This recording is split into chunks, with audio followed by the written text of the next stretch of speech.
audio there, so I don't think you guys could hear me, but you should be able to hear me now. I am Lemony Llama or Adam Marsh. Gonna be colour casting this game for you. And yeah, if there were any random points in that where Rhyme seemed to be talking to people, but there wasn't anyone there, that was because I was talking, but you guys couldn't hear me. Yeah, he was trying to frame me to have some sort of mental disability talking to myself up on the stream. It's okay, he's back, and we are in the picks and bans right now. Currently, blue team, which is MadTingsGG, have Callista, Rek'Sai, and Aurelia banned out, whereas Amir's House Special on the purple side have decided to ban out Alistair, Nidalee, and Victor. Now, a couple of these bans are quite common, especially up in tournaments, kind of focusing on the meta, but what sort of bans are you surprised, if any, to see up in this tournament so far? Well, I'm probably surprised to see the Teemo hover. I wouldn't expect that to be locked in. Nautilus lock in first. That's pretty standard. I mean, he's highly contested pick right now. And wow, okay, insta lock at least. Not messing about there. Seems to be quite strong at the moment since the recent patches.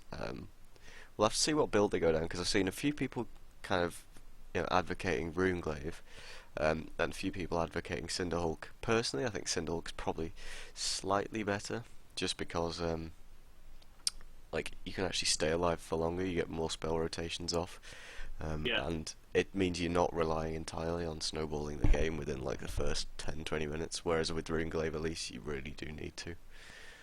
Sivir, obviously extremely contested pick right now. It's not too surprising to see it picked very early on. As we all know, it's just a Sivir comp, you just group and you win.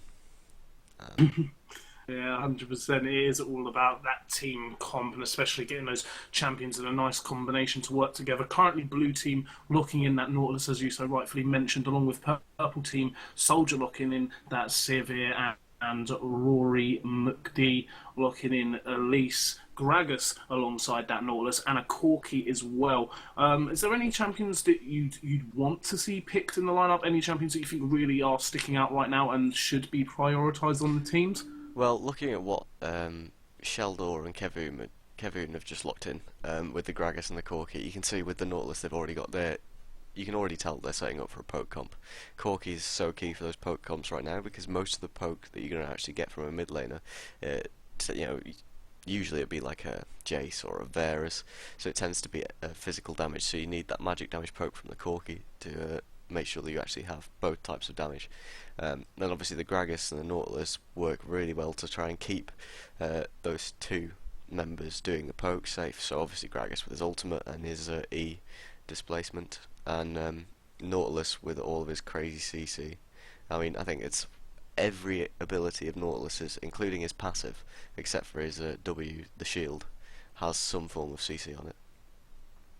And I mean, you were just talking about that Varus as well. Nuggy actually, or Nuggy, hovering over him as we speak. Both teams seeming to pick out not only the CC style champions with the Gnar and the Braum coming in from the purple side, along with that Elise, but they've got the poke behind it, as you so rightfully mentioned, with the Corki, and obviously Soldier with that Sivir as well. So it seems to be quite a nice comp on both sides. No team at the moment really sticking out to be a danger to the opposition. We will see when Nuggy finally locks in this Varus, if he does decide to do so, along with that Janna, and finally the feisty one to pick the last champion in this semi-finals at the moment, and then we will discuss the final picks and bans. Yeah, I'm not too surprised to see the Jace coming in, although to be honest, I personally would have actually stuck with the Varus. Look, I could have guessed it would be the Jace just because of the summoner spells. Normally on a Varus you would take Ghost and Flash, and on Jace you take Cleanse and Flash. That tends to be the way it's normally set up. And obviously the Janna kind of fits in with that poke comp style as well. Obviously her ultimate's just like a bigger version of Gragas's, a bit more defensive, and you can see obviously the Nautilus then more peel. It's just basically 2 damage dealers and a lot of peel, whereas on the other team you're looking at Braum coming in. Now Braum is like quite a standard counter pick to Jace, obviously with the shield to block the shock blasts. I think that Varus does slightly better into Braum just because his piercing arrows have a lower cooldown. You can get them off more often, and that means that his piercing arrows, they're up more often than Braum's shield is, which means Braum can only block maybe 1 out of every 2 or 1 out of every 3 even. So that's why I think Varus is actually better into the Braum. And we are seeing the Orianna picked for purple team. She's very strong right now. She's just got a lot of burst. She has the ability to completely turn an entire team fight in her team's favour with just a single good ultimate. I think that's it's quite powerful, and she looks decent in this team too, with the Gnar and the Elise to jump in and kind of deliver the ball into the enemy team. The one, obviously she's got to try and catch the Jace and the Corki. That would be like the dream ultimate, getting both of those two in a single shockwave. Because if you take those two out, the other team's doing nothing. I mean, Nautilus is just a CC machine. He does a decent amount of damage because he has high base damages, but he's not gonna do enough to actually win a team fight. Same goes for Gragas really, and Janna is just there entirely to protect the 2 poke members. Yeah, well, it's definitely going to be an interesting semi-finals. But I mean, blue team right now, MadTings on top lane Nautilus against a Gnar. Their jungler Gragas against the Elise, Jace up against the Orianna, Corki facing the Sivir, and the 2 supports, Janna versus the Braum. Taking all of that into consideration, obviously we don't know too much about the players themselves and the teams that work together, but I want to know from everybody in the chat, and obviously you alongside me as the colour caster, who do you think, just based on the champions alone in this one, really has the edge going into this game? Well, it's tough to say because honestly, both these comps just depend entirely on how they actually manage, how well they play it out. Obviously, with a poke comp, it's reasonably standard. You want to start taking down early towers if you can. You want to get your poke, your poke damage dealers sitting at a tower, basically clearing the waves, shoving it in, and getting a few auto attacks on the tower, backing off, basically throwing some poke at the enemy team if they turn up to defend it, and that's how they win the game. They just destroy your buildings. They don't really care whether you're there or not. They just want to make you go away so they can take away your turrets. Whereas the other team, their comp is entirely based around, we want to kill your the people who are dealing your poke. We want to stop them from taking our towers, and then once they're all dead, we can then move on and take away your base. So it's it's a case of whether purple team can actually catch out the blue team there. I think blue team probably have the easier comp to actually play out. Purple teams, I would say, it's harder to pull off because you have to actually you're the one who has to engage. If you don't engage, if you want to play passive, blue team, sorry, are going to win every time. That's Amir has specials.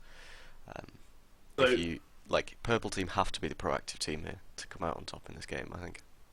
So blue team possibly opting with a little bit more of a safe style of play, just trying to roll with it into the mid to late game, and purple team having a lot of potential behind them, just based whether or not they actually, as you say, get proactive in the game and actually use that potential, catch blue team out, and utilise the damage and the team comp that they have.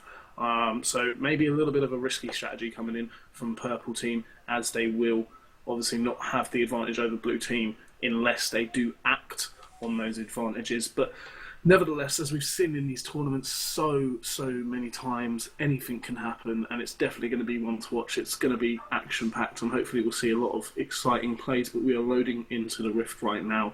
The players themselves, obviously with the 3-minute delay, we're going to see what's happening right now. Do you think either one of these teams are going to go aggressive early, or do you think we're going to see a pretty standard laning phase?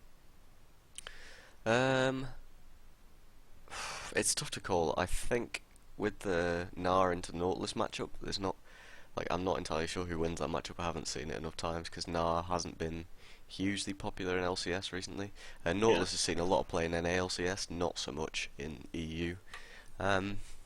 So it's difficult to say whether either team would want to swap away. I can't see either team having a huge advantage of the bottom lane. I wouldn't be too surprised if the Corki Janna would want to do a lane swap just to try and get down an early tower. If you can basically stay out of that lane until Corki gets his Triforce, then you can sort of start setting up for Drakes. If you set up early, get some vision down, and use your poke try and zone away the enemy team, that can lead to some pretty good early dragons. And obviously, the later in the game it gets, if you can maintain that dragon control with the poke that you've got, that makes your tower destroying abilities even more potent. With obviously, you get the extra damage to towers, you get the extra damage to minions, you get extra move speed for if you do get engaged on to try and get away. And obviously 5th Drake, we all know, is ridiculously strong, and that means you can, well, it basically means your poke is like twice as strong. Yeah, So definitely. Its objectives are going to be one to watch. It's really going to give the team that edge that they need, so we'll have to keep an eye on that one. One thing to take into consideration, every member of the purple side, Soldier, Rory McD, XL Tatty, Melon and the feisty one all finished last season not too long ago in Diamond, whereas only one member of the blue side here actually finished into Diamond, so they haven't been in that division as long per se as the opposing team. Do you think that's something that's going to shine through in the laning phase, obviously, as the players are playing individually before we get into those team fights? Do you think Purple team are going to have that sort of advantage that they've been in that tier for a lot longer than the opposing members of the team that finished off in the Platinum division in the last season? Well, the experience could help, but I mean, it's, you know, when you're talking about individual skill, it's always going to be one of those things where it's important, but it's not as important as your team actually working as a team. You know, Yeah. like especially right now, it's like so strong to just have decent strategic play as a team. It can, I mean, you can win games against teams who are individually way better than you are,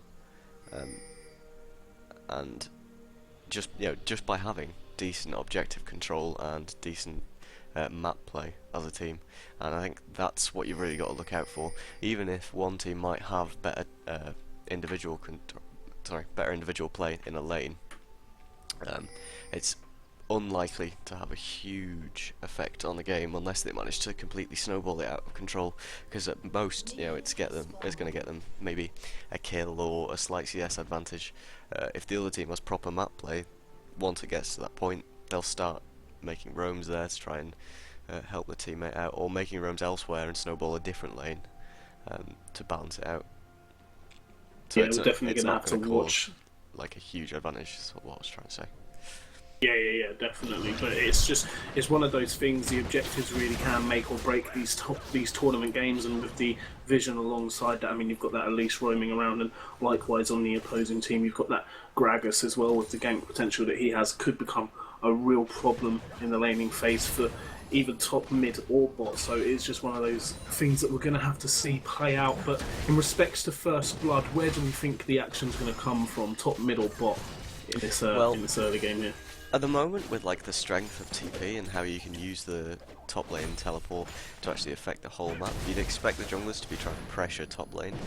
Whether that actually leads to First Blood being up there or not is, well, we're yet to see. I mean, I wouldn't expect First Blood to come in the mid lane. It looks like, yeah, you'd expect Jace first storyline to be a fairly passive lane. Jace going to be stacking his tier, you know, just basically trying to wait out till the mid game, get some farm so he can get his items and then start poking people down. Orianna just wants to farm up because she's, you know, basically a late game carry. Yeah, neither of them are really going to be going for solo plays.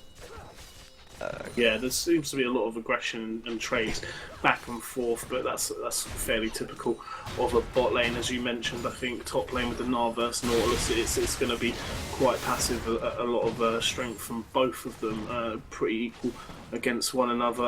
As you mentioned, with the stacking in the mid lane, should be pretty passive as well. Although Elise has already made her presence known, causing Jace a little bit of a problem maybe.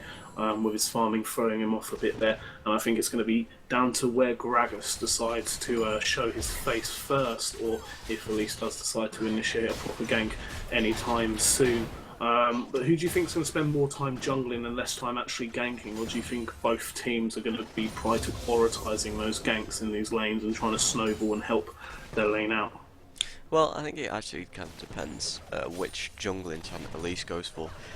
With the Ringglaive, she clears a lot faster. She has a much easier time actually, you know, getting those camps down quickly, and it means obviously she can pull off more ganks because of that. But it kind of lends itself slightly more to clearing those camps, and she will end up with more farm that way. But if she goes for the Cinderhawk, she can't clear quite as fast, she won't get as many camps, but she scales better, and she'll probably spend more time farming. I just realised that doesn't even make sense. But I think what I was trying to say was, with Ruinglaive, like, because she can clear faster, she gets to lanes quicker, therefore she'll be ganking more. Whereas Gragas, if they both go Cinderhawk, Gragas probably has... actually no, I take it back, Elise has more early pressure whichever way they go, but she has less if she goes Cinderhawk than if she goes Ruinglaive. Yeah, there we go. Because Gragas, actually for a tank jungler, has good early pressure, but it's not as much as Elise. Yeah, and Gragas is yet to make that early pressure known. Elise has appeared in the mid lane twice already. Gragas making his way from the bot jungle to the top, back towards the bot. Now getting some vision in place in the mid lane. It does look like he might be heading around to the mid lane, but the Orianna there is pushed quite far back behind the tower. Not a lot he'd be able to do, but a lot of action happening in the top lane there. Mar going on the offensive, making Nautilus jump back towards his tower, get into a safe distance so the tower can protect him. Doesn't really want to fight against him anymore, and already level 5s all across the board, other than in this bot lane right now. Both sides level 4, but it'll be interesting to see when these ultimates start getting popped out, how much damage these guys start doing in lane, because obviously we see a lot of team fights, we see a lot of damage, as you mentioned in the picks and bans. There's a lot of CC and a lot of poking combinations for both sides of the team, but it's going to be interesting to see what kind of plays and ults that they can use in combinations whilst they're actually in the laning phase before that late game, where they start to group up and they start to get into that team with the heavy CC and the heavy poke as well. Yeah, although we do see like CS advantages in every role at the moment for MadTingsGG. So there's a just over 10 CS lead in the bottom lane, almost double the top lane CS. For the Gnar, and then a very, very slight CS lead in the mid lane. Okay, it's just disappeared as I was saying. I think and it's that, just slightly ahead. I think it's that solo queue advantage maybe we were talking about earlier. I mean, they've been in Diamond Division a lot longer, and some might say that, it's not too much of a difference Diamond between Platinum, but we are seeing the farm actually show through here, as you so rightfully mentioned, advantage across the board. But first blood going to the Nautilus there. Lovely play. Gragas not even needed in the assist there, just there to pick up the pieces if things did turn sour, but a beautiful play coming in from Bion. So I'm picking up the first blood there. Yeah, Gragas for Amir's house. I'm not sure why Gragas showed their top lane. He didn't need to, he still walked in after Gnar was dead, and that gives red team the opportunity for basically a free dragon. Blue team can't really contest it, they don't have smite, whereas... Okay, she missed the smite anyway, but at least did have smite. Oh, and that's the ultimate for Orianna though. Yeah, a lot of damage output there coming in. Both Keke and Nugget are low. Keke's actually going to go down to the Elise after she managed to take that dragon. Corky's going to go on the offensive, actually take out the Elise. The flash being burnt. Feisty one is on the run with XL Tatty behind him. XL Tatty is going to be fine. Civ is coming up. The Braum isn't going to take too much damage. Jason Gragas not wanting to go in underneath that tower with the Severe there, and the possibility of Orianna backing. Overall, a great play indeed from the red team to be able to take that dragon at the last minute. But overall falling victim to another death there. Blue team now leading 2-1, but red team with that dragon underneath them. So although they are down a kill, they do have that advantage. They still have the CS lead, and overall they now have 200 gold lead over the blue team in the first 8 minutes. Yeah, it was a well-played kill by Nautilus in the top lane. Just, basically Gnar hung around too long, or probably not used to playing against Nautilus top lanes. Wasn't expecting the base damage really. Obviously Nautilus didn't really have any items, but the base damage was quite high, and just allowed him to basically burst Gnar from about 400 health with the ultimate. And then, obviously, as I said, I don't know why Gragas walked into lane. Nautilus had already got the kill secured. Gnar was dead by the time Gragas actually showed himself, but he still showed himself, and then that gave red team the opportunity to go, oh look, Gragas is top lane, let's go for the cross map objective, take the Drake, and that lets them get in the Drake. They did go for the fight afterwards, and that was where they ended up going 1-for-1 in the fight afterwards, which isn't too bad a trade. You'd take a 1-for-1 with a dragon any day really, but probably just a little over aggressive. going for that fight. If it was me, I'd have taken Drake and just got out. But well, it was a fantastic Orianna ultimate, and that probably kind of enticed them to go in. They were like, wow, we caught 2 people, they're very low, let's just go for it. Yeah, definitely, and it's just giving that slight advantage. I mean, they've got the kill pressure now over Red Team in that respect, telling them that, you know, even if you are going to be going for those objectives, we are going to lay the pressure down and we are going to walk away with that advantage. But I mean, it was overall 1-for-1 in that fight, with the objective advantage going over to Amir's house special, I believe is the red side. I might be getting confused with the way it's blue side is Amir's special. Yeah, I thought it was. Oh, I'm not sure. Reading the title of the thing, but yeah, we are seeing Kevin actually go in right now with the gank in the mid lane, countering the gank, getting a kill over on Elise. Now 3-1, we're seeing Nudgy and Keki going in on the feisty one. Bot lane, Braum protecting his ADC as much as he could, but taking a lot of damage there as well. But blue team picking up yet another kill. Amir's house special just going all out right now, letting the opposing team know that it doesn't matter if you've got that objective advantage, because wherever you go, we're going and we're getting the advantage over you. At least doing what she could in the mid lane, but blue team just flipping around into just, you know, their advantage, making it their own. And I think that's one thing you really have to watch out for in teams in this tournament. It's not how offensive you can go, but it's how offensive you can go without it getting flipped around on you. So many times we see teams going, they go offensive, they look like they've got it all, and then out of nowhere you get that CC with type of, you know, champions like Gragas using their E, and it just flips around to a total disadvantage, and blue team really make the most out of that. And now they're 3-1, and they're actually 400 gold ahead in the 11th minute of this semi-final. Yeah, and that CS lead we were talking about in the mid lane has been turned around now. Jace has got 20 CS lead there. That's quite a big turnaround.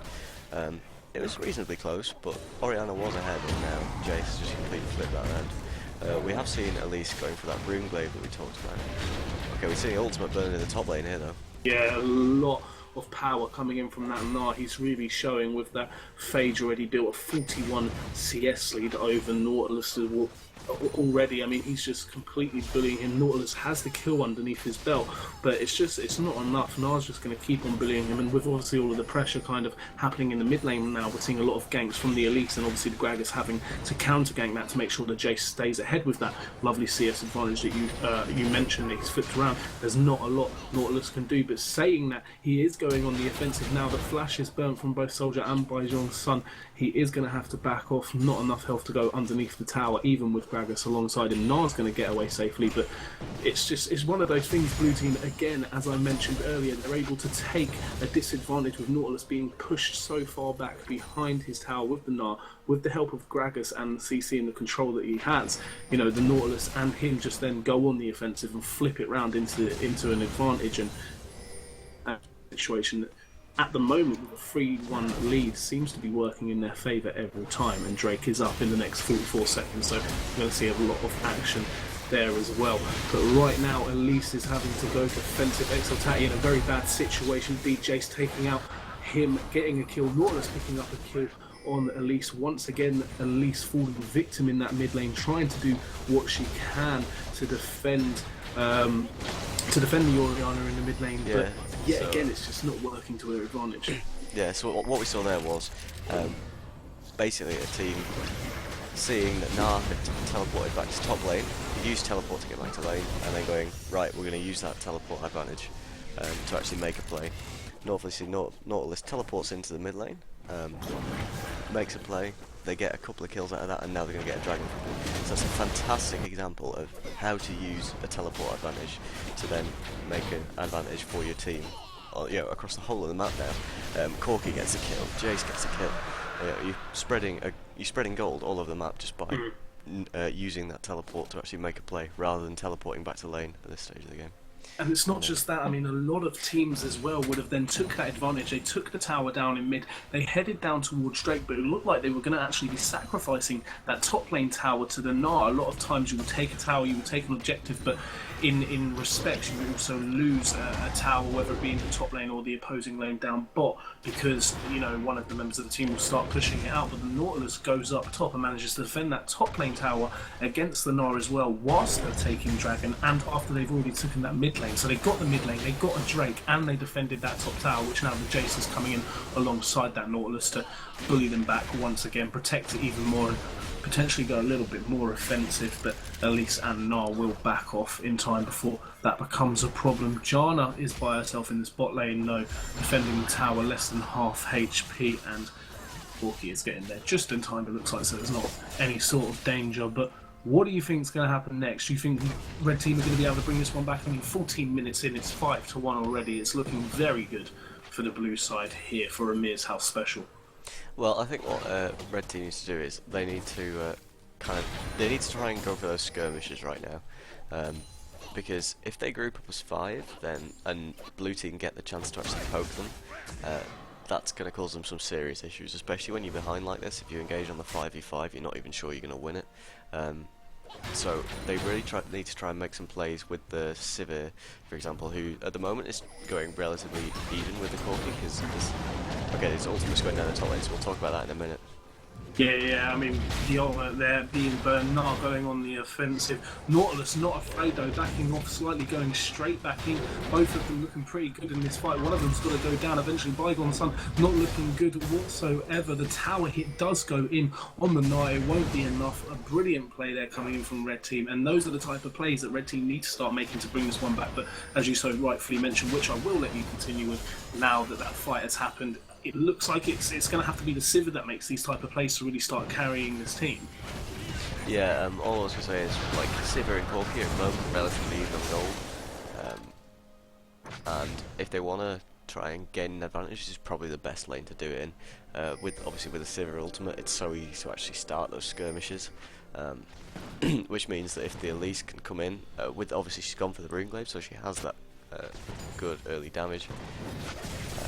If she can come in, possibly get a Gnar teleport as well. The Gnar teleport is going to come up slightly quicker than the than the Nautilus one. Sorry about that, got a bit of a cold. So the Gnar teleport is just coming up. Nautilus one is still only 3/4 done, because Gnar teleported to a tower, whereas Nautilus teleported to a ward. So we'll have to see whether they have managed to use that teleport advantage before Nautilus comes up.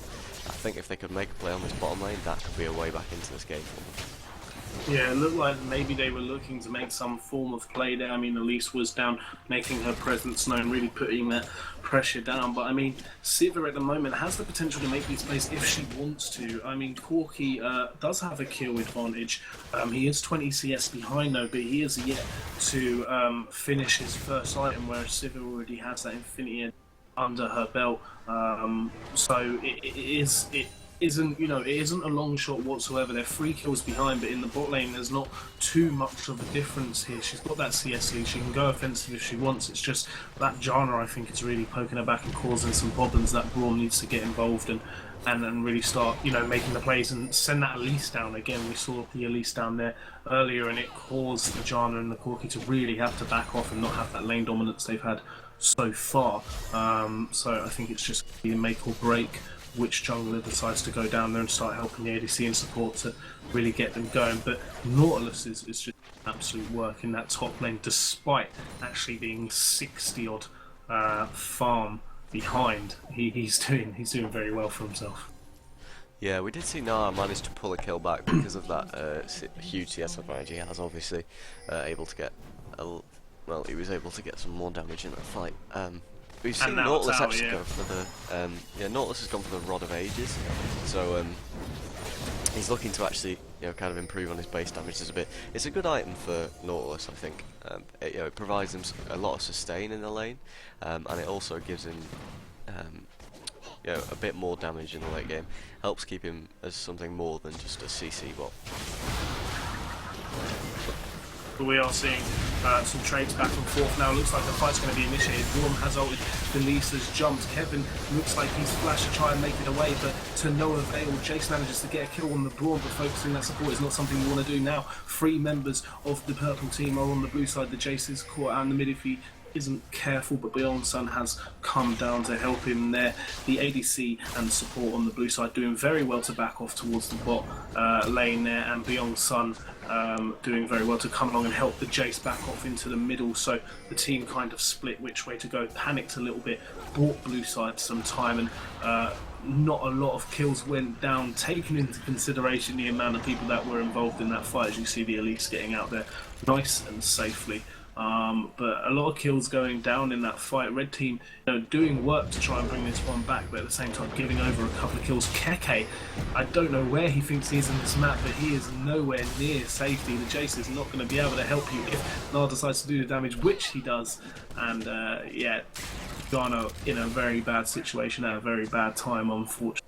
Nar picking up a kill, so now Nautilus is going to have a problem in the top lane for sure. A lot of CS advantage, and now actually equal on the kills thanks to the bad placement there. And that fight actually gets them a dragon too, assuming they don't let Gragas. Oh, he does steal it! Gragas stealing that Drake. He will fall victim to Orianna by jumping in the pit, but I don't think he minds that. Now they have not only a kill lead, but they have a dragon lead as well. They are still behind on gold due to the CS, but that is definitely going to help them keep rolling this. But it's hard to say. I mean, they have a kill advantage, they have a dragon advantage, but they are behind on gold and they're behind on CS, so it's very mix and match this game as to what's happening. You're seeing these fights where red team are going in and they're getting a lot of kills, but blue team kind of seem to bring it back every now and again and do stuff like taking those towers and like stealing those drakes. So it's swings and roundabouts everywhere right now. I don't know what's happening. Who do you think's really got the advantage at this point? Well, to be honest, it's pretty close. I mean, it's very difficult to call. Blue side probably have a slight advantage, just because they have the extra Drake and they also have an extra tower destroyed. Oh, 2 extra towers destroyed now, so yeah, they definitely have an advantage, even in the gold as well. And a kill over to the Corki as well, yeah. All I was going to say is, while obviously it's nice to have that extra Drake, at this stage of the game, I'm not sure it was worth the Gragas going in and dying for it. I think they could have been punished more for that when red side have the numbers advantage with the Gragas being dead. It's a little odd, just a little odd decision really. Obviously the second Drake is not really that important. It's useful, especially in a poke comp, but it's not like, you're not like, oh my god, the enemy's got the second Drake, we're going to lose the game or something. You could have gone for a cross map objective instead, and maybe even taken like that inner top tower, rather than trying to steal away the... You're basically going for a 50-50 smite. There was no guarantee you were going to get that, and it's a bit of a risk. Luckily, they have got away with it, but it's just a bit of a risky play, and I'm not sure it was worth it. There were safer plays out there, and yeah, just an odd decision. I mean, obviously, if it's like 5th Drake, or if you're stopping the enemy getting their first Drake, it's worth it because it's they're going to get quite a big power spike with it, but it's not worth it just for that second Drake. But yeah, they've done it now, and it looks like they've got the advantage here just because they managed to take down those 3 outer turrets. Gives them more space to work with. They can start invading into the enemy jungle, placing some deep wards, getting some vision around that mid lane, because then they can prevent themselves from being flanked hopefully, and that allows them to move in, start poking away at the towers. They'll probably be aiming for this middle turret next, I assume. Yeah, and on paper they're really looking good right now. I mean, they are 1 kill up, they're 2 towers up, they are 1 Drake up, and they are now 1,000 gold ahead, almost as well. Actually, excuse me, it's about 500 gold ahead. Borderline 32k, actually hitting 32k as I said that for the purple team, as opposed to 32.5 on blue side there. So yeah, it's an advantage at every single angle on the blue team. They've got a fair bit of vision guarding their top jungle. We are seeing some nice pink wards coming in from the red team. Wards not seeming to be too much of an issue, with Gragas and Elise showing their face absolutely anywhere and everywhere.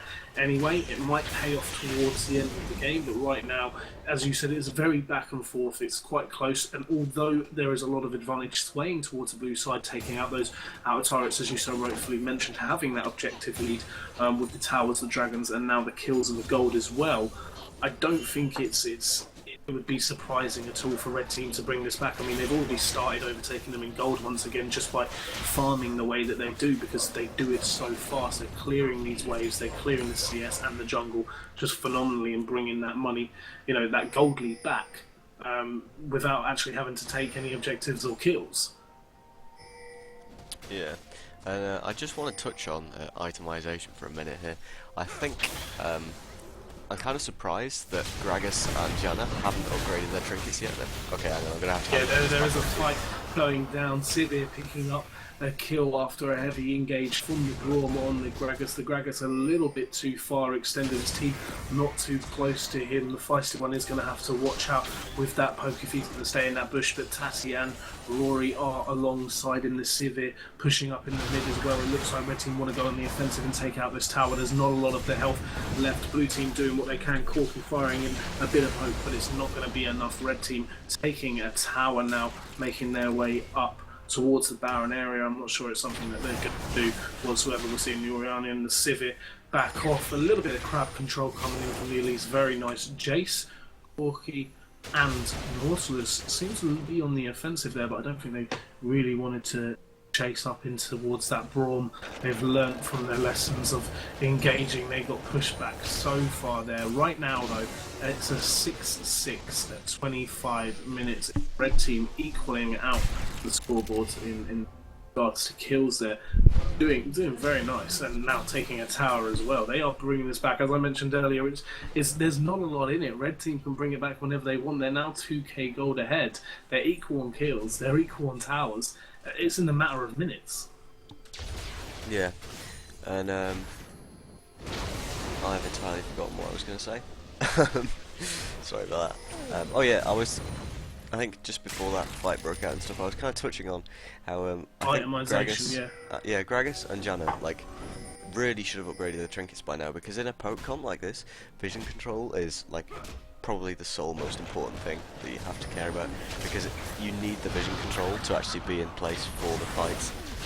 Okay. And speaking of fights, there's one going down right now. Keke getting put down phenomenally. I don't think he minds though. I think that was just a distraction, pushing out Red Team there, telling them, you know, you're not going anywhere near this Drake. You can poke down, I'll support as much as you can. But she manages to get away without falling victim this time, as we saw in the past. Gragas actually giving up a death to take the Drake. This time Blue Team not actually giving up any deaths for that Drake. They now have a two Drake advantage over the red side, and that was very well played by Blue Team there to switch the focus onto the support, get them poked back whilst the rest of the team actually does the Drake, and no one seemed to really want to push past the Janna and get involved in the pit and ignore her. Instead they decided to try and poke her down from a distance, and it seems as though Purple Team just kind of let that Drake go.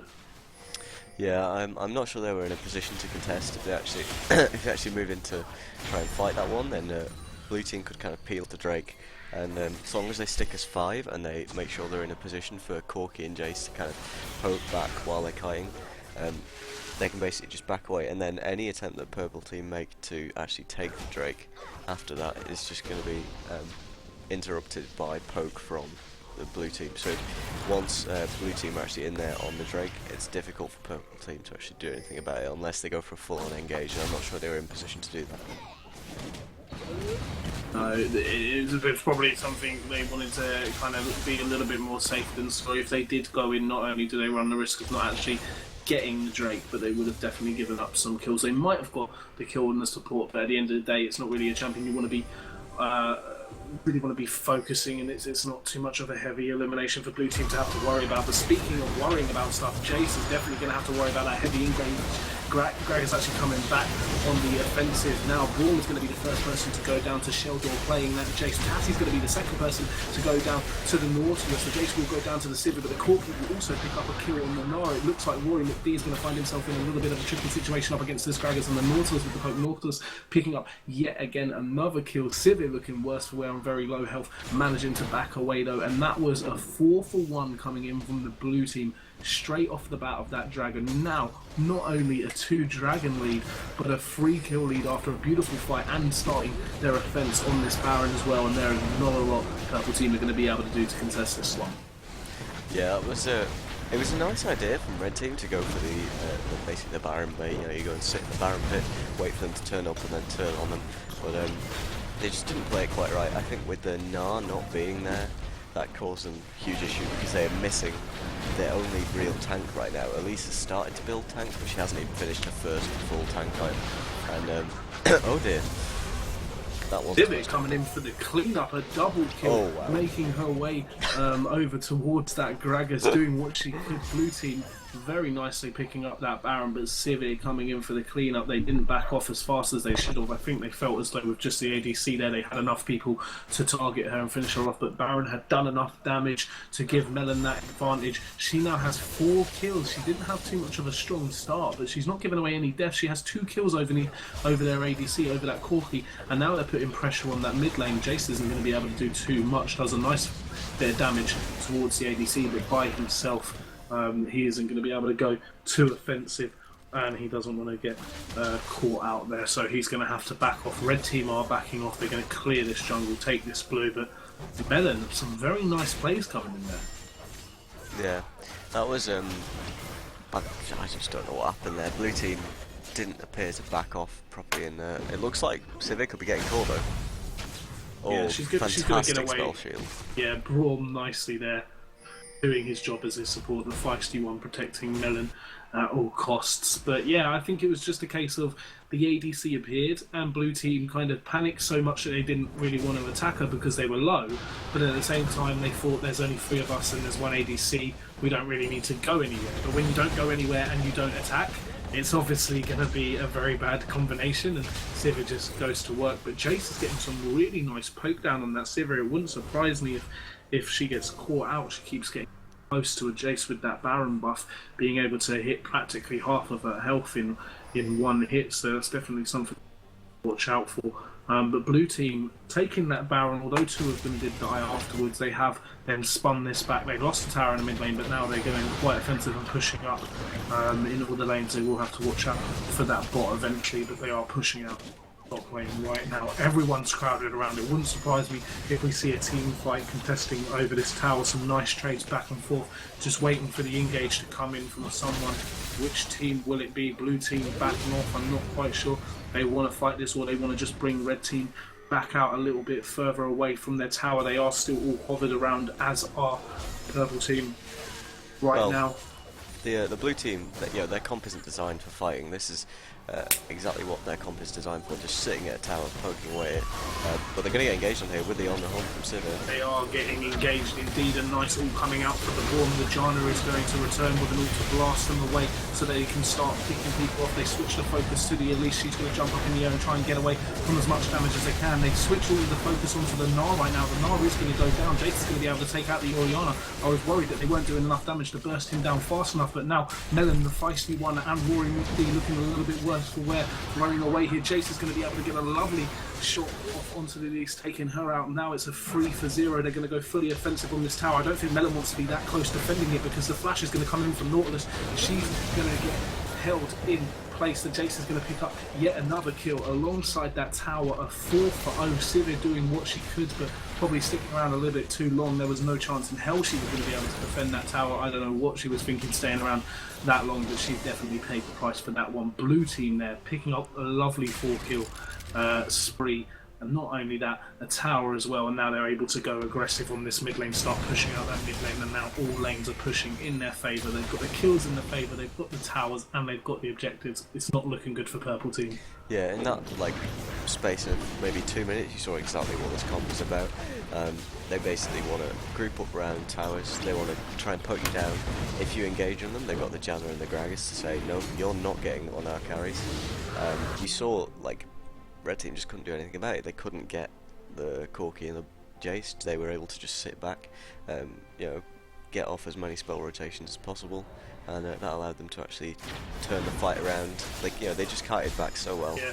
And, That's the thing, Red Team had such a nice engage. They jumped in, we saw all the damage going down, and it looked like Blue Team were at a serious disadvantage. But the moment that Janna all comes in and everyone gets blasted away, Blue Team are doing so well as a team to react to the ultimate used by the Janna, wait for it to be popped, and then the moment it pops, instead of them using it as a scapegoat to get away and think, okay, all of the opposing team have now been blasted away, we can run because they have been pushed backwards. Instead, they utilise the fact that not have they been blasted backwards, but they've been blasted apart for us now to all focus in on the person that needs to go down. So Sivir using that not in a defensive manner, but in a way to kind of actually separate everybody that's on the purple team for the blue team then to actually start locking down and really start focusing. I mean, you see the Elise there actually had to go up in the air and split away completely from the team, but she still fell victim to the Jace's skill shot, and it's just something you can't do. I mean, you're going to try and jump left, right and centre, but at the end of the day, when you're against a team with this kind of poke coming in from the likes of the Jace, you're not really going to be, you know, out of danger as fast as you think you are by flashing away or using a skill shot or a spell like Elise to actually jump to a different direction. It's just not something that's going to work in your favour, so it's almost like all escapes are getting countered by the blue team here. But yeah, very nice play. They're getting to play the fights exactly as they want them. They would just wait for the red team to burn their engage, kick them out, and then say, right, we're just going to sit here and kite you. And well, it's working very well. Red team need to come up with some sort of answer. What they really need, to be honest, is to be able to get some flanks, and that's what blue team really needs to prevent. That's why earlier I was talking about the upgraded red trinkets.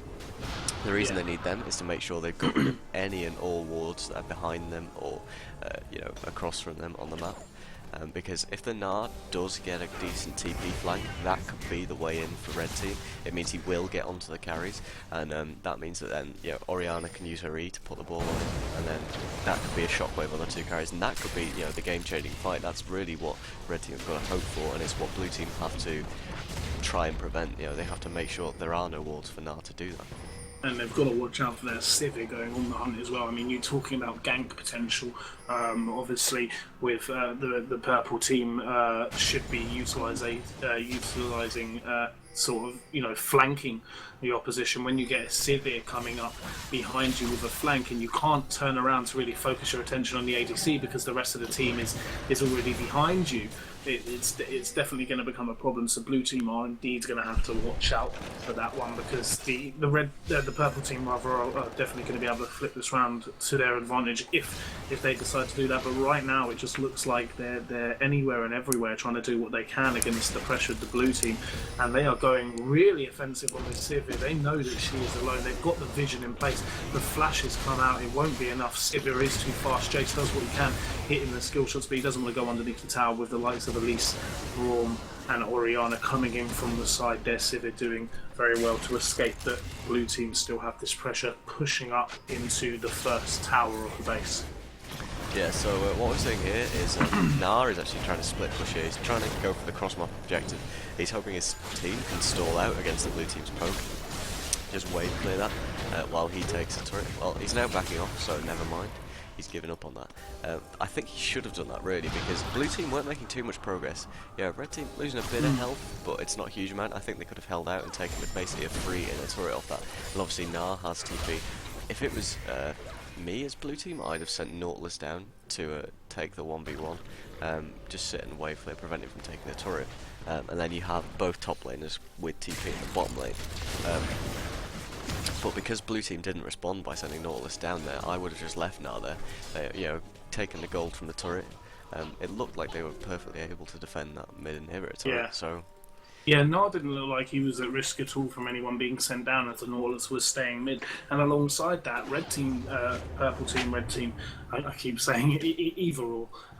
They weren't at all at a disadvantage. They were being pushed, but as you mentioned, you know, they hadn't lost too much health. They could have definitely held their own with that tower as well, and they had minions coming in pushing alongside them. So it wasn't like anything crazy was going down. If he would have stayed a little bit longer, he would have been able to stay that tower, but he did decide to back off. So red team, again, as you mentioned in the pick and bans, they have that offense that they can use if they are proactive. But the problem is, and you said it straight from the start, red team are only going to have an advantage if they get proactive and they start doing things as a team to really, counter the blue team. But at the moment, they just seem to be on their back foot. They're just playing so defensively and, just jumping every time blue team says jump. But this isn't the first time we've seen a Gragas get caught out, and they might have a problem here. But speaking of getting caught out, Melon right in the middle of a Jace, a Nautilus and a Janna, which is where you do not want to be as an ADC that is that squishy. I thought the Gragas was going to have some problems, but it looks like that was just a distraction pushing in. And this that is so fifth well Drake. Yeah, fifth Drake for blue team here. It should be. They Red might team have might, to turn yeah. around and take out the Elise if they want to secure it for definite. And it looks like they're going to have to do something because there is a fight happening right now. The focus is going down. Braum is looking very low. The Elise is getting focused by that Jace. We are seeing Kevin as the Gragas and the Corki focusing the Gnar. They are going to switch around. They've taken out the Elise. They are now going to take out the Gnar as well. They do not have to worry because they are fast enough to now catch up with the Orianna. It looks like Tatty is going to go down. Who will go down first, Tatty or Braum? They do the right thing. They focus the Orianna, and now they are going to go on the offensive on the Braum. They've got the Drake as well. 4 kills at Drake, and it looks like Braum might very well go down if this Janna catches up. She has flash. She misses her first little shot, but she gets the auto attack off. Manages to hit the Braum there. 5 for 0, I believe that was. I think the Sivir went down. Yeah, the Sivir did. That was 5 for 0, and a Drake. Basically just a pretty huge misplay by red team. I don't know if any of you saw, but they actually burned both the Gnar ultimate and the Orianna shockwave on Gragas and Janna, which are obviously not the two you want to be catching. This could be Sivir going down, and yes it is. This Sivir's just gone down to the Nautilus, Jace taking a tower, Corki taking a tower. They will go on the Nexus, and that is a victory going over to Amir's house special. Very well played to buy on some Kevin, Sheldor, Nuggy and Keki for picking up that victory, and commiserations obviously to Soldier, Rory, McD, XL, Tatty, Melon and the Feisty One. Apologies for any names that were mispronounced, but what a first game of this semi-finals. Yeah, that was a fantastic game, well played by the blue team there. Perfect example of how to play a poke comp. Well, basically they played their comp as they should have done, and I'm not sure red team played theirs as they should have done. So it was exactly as we said in the picks and bans when I said who do you think has the advantage. You said blue team are going to have it easy if they just play the comp the way that it's supposed to be played, and they go through this game. They take the advantages when they can and just take this one nice and steady. As you see, 40 minutes in, it was a nice and steady game. Red team would have definitely had the advantage if they were proactive, as you said in the picks and bans, and use the advantage they have as a team, but it just seems to be like they were on the back foot and just kind of playing into blue team's game no matter what happened, as you see with the Gragas constant in that. But very well played to both teams. An incredible first game. I'm not going to be casting the second and third game, unfortunately. I'm going to be over by Peter Hartnell, but we will be bringing you that second game shortly, I believe. Yep, and while we sort all of that out, I'm just going to take a short break. I don't actually have any music to pull on, unfortunately, because that would like mute the past broadcast, so I don't want to do that. So yeah, I'm afraid you're just going to have to listen to nothing, unfortunately. No worries, everybody go on YouTube, throw in your own sort of music. But yeah, thank you so much for watching. Obviously, Lemony Llama will be returning with Peter Hartnell very shortly to bring you the second game, and then indeed the third game of this semi-finals for the 2015 LoL UK Summer Tournament. But I'm signing off. I've been Rhyme. Thank you so much for watching. I will definitely catch you guys in customs and other casting them alongside other people. But thank you so much for having me on and casting alongside you. Yeah, that was a good game. See you, man. Alright guys, just going to take a quick break here while we sort all of this out. Stick around, game 2's coming up in just a few minutes.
Hey Hey guys. guys. Um, Bang.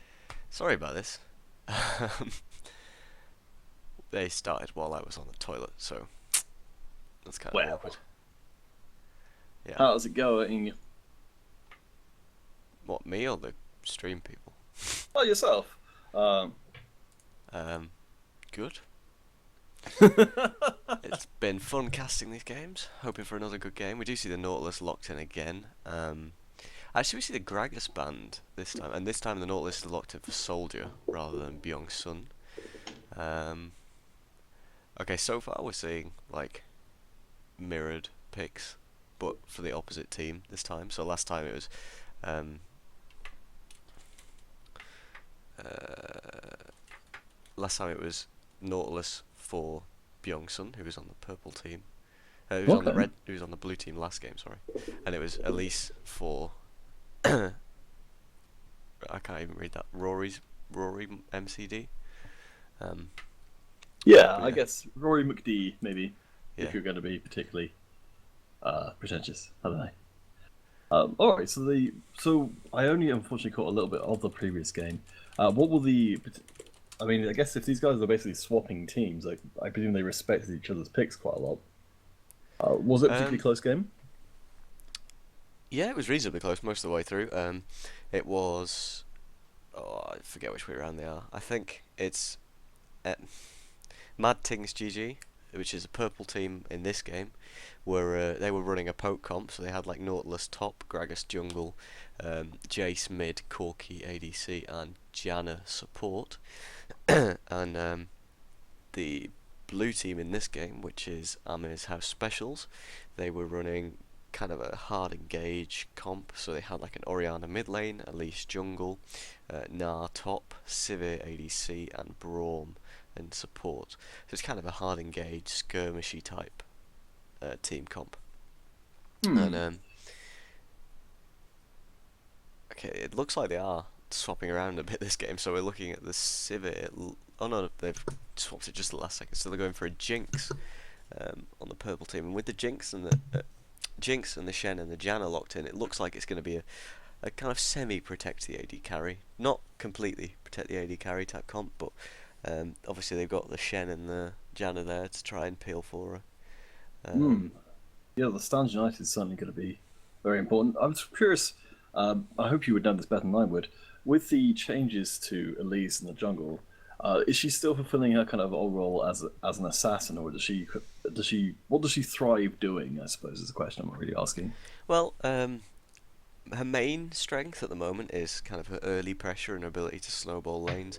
Whether you go for Cinderhulk or for the Runeglaive, both viable options. Last game, Rory MCD went for the Runeglaive. I think Cinderhulk is probably more popular, and I personally prefer it, just because it scales a lot better. And Runeglaive obviously was slightly nerfed after the Ezreal and what have you. Um, Hmm. but she, like once you reach the late game, her main objective is try and take out one of the carries. She doesn't really have much CC for actually peeling for anyone or anything like that. Her only real like advantage is damage and a long range stun. So she's basically there to try and pick off members who are out of position and take them out.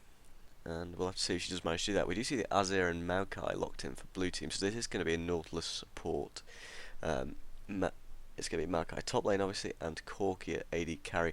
And looking at the blue team, they are really going to be struggling for physical damage. I mean, they've picked the AD carry with the highest magic damage in the game, really, except for maybe Cogmore. He's the only one I can think of who deals more magic damage. And Corki is their only AD damage here. And then Well, look at the other team. They've got decent source of both damages really. Jinx obviously being an AD hyper carry, scales extremely well into the late game, and then she's got the Janna to buffer up as well with the extra AD from the shield. And then Ari and Elise dealing a fair amount of magic damage. And Shen he deals magic damage too, but it's he's probably not going to be dealing very much damage either way, unless he goes for like the Triforce Bork, which I wouldn't expect him to, but I don't it's know. possible. I mean, I do agree with you that it does seem to be very magic damage slanted. on Amir's house special, but I'm thinking with the Nautilus and with the Maokai, it's I guess if they're going to go for a more kind of poke-based sort of proposition, that if we see Maokai and Nautilus focus on kind of defending, trying to play keep away with MadTingsGG, I don't know. To me, it doesn't feel like Mad Things have got an enormous amount of ways of kind of forcing them to fight, apart from the extended duration cocoon, which at least now has. I don't know. What do you think? Um, I think Mad Tings are going to struggle to actually engage fights, but I mean, really, what you're looking at is either an Elise Cocoon, an Ari Charm, or a Shen Flash Taunt. So it's not really a full-on team fight comp. It's more of a, it's more designed to catch anyone who's out of position and then kind of work with the numbers advantage. Blue team is more, it's well, there's a lot of poke in there with the Corki and the Nidalee, um, but then they kind of pick the Azir with that, which doesn't really match up. The Maokai and the Nautilus would also fit into a poke composition, so I'm going to question the Azir pick on that one. But we'll have to see whether that does actually work out that way. It certainly seems like both teams are kind of moving away from the poke comps here. I'm kind of surprised that when Blue Team did get hold of Pokey? Corky. Well, in fairness, Pokey's a perfectly adequate name for him. Like, when they did get hold of Corky, they didn't kind of decide, right, let's go for a poke comp here. You know, it's a well, it's not a relatively easy strat to play, but compared to other comps, it's pretty easy to pull off. You know, it's reasonably standard. You're going to be doing the same thing every time you play if you're playing a poke comp. Well, the only thing I can think of for sorry, no, please. Sorry. Oh well, all I was saying was, you know, I'm surprised they didn't actually transition into a poke comp when they'd got that Corki. Obviously, extremely vital for poke comps, and it is pretty easy to actually play them. So yeah, just kind of surprised they didn't go into that. But we'll have to see how it does play out with the Azir locked in. Obviously, crazy late game carry. Possibly picked to kind of counteract the Jinx. They saw the Jinx and thought, okay, we need some sort of late game damage to threaten the Jinx. You know, hopefully, maybe they're thinking they need to match up to the other team in the late game if it does reach that stage.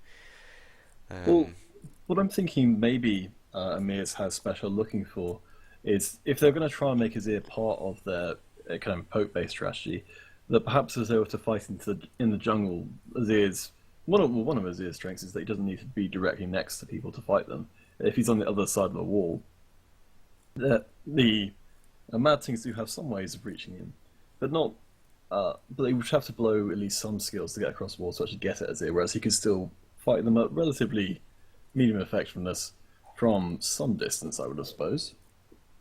Yeah, he does have that medium to long range DPS with his soldiers, and a lot of burst with the Emperor's Divide to help take out the Jinx. So maybe they're hoping to get some kind of play from Azir to kind of shove the Jinx back into the team or something like that. But it's going to be difficult with the Janna and the Shen there to protect her, so it's going to be interesting to see how these do actually play out. And I'm just going to have to edit the overlay thing now. Okay. Well, let us know in the Twitch chat which of these teams you expect to see come out ahead this time round.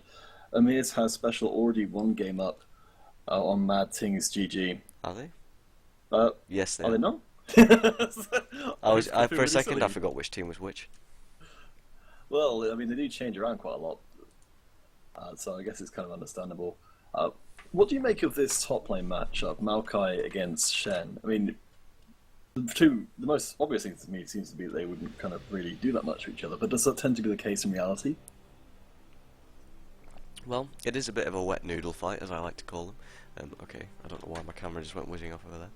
Yeah, it's a bit of a wet noodle fight, so obviously both champions are not really designed to do lots and lots of damage, so you're unlikely to see exciting fights up there, but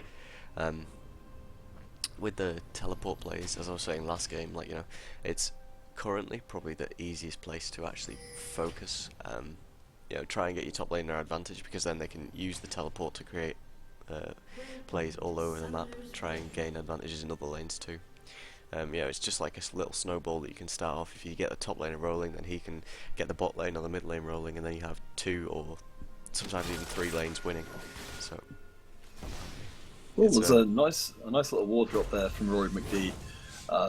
Maybe curtailing some early aggression from MadTings. Yeah. Do you think either of these teams would do well in an early team fight? I think if they were going to fight level 1, you'd expect the.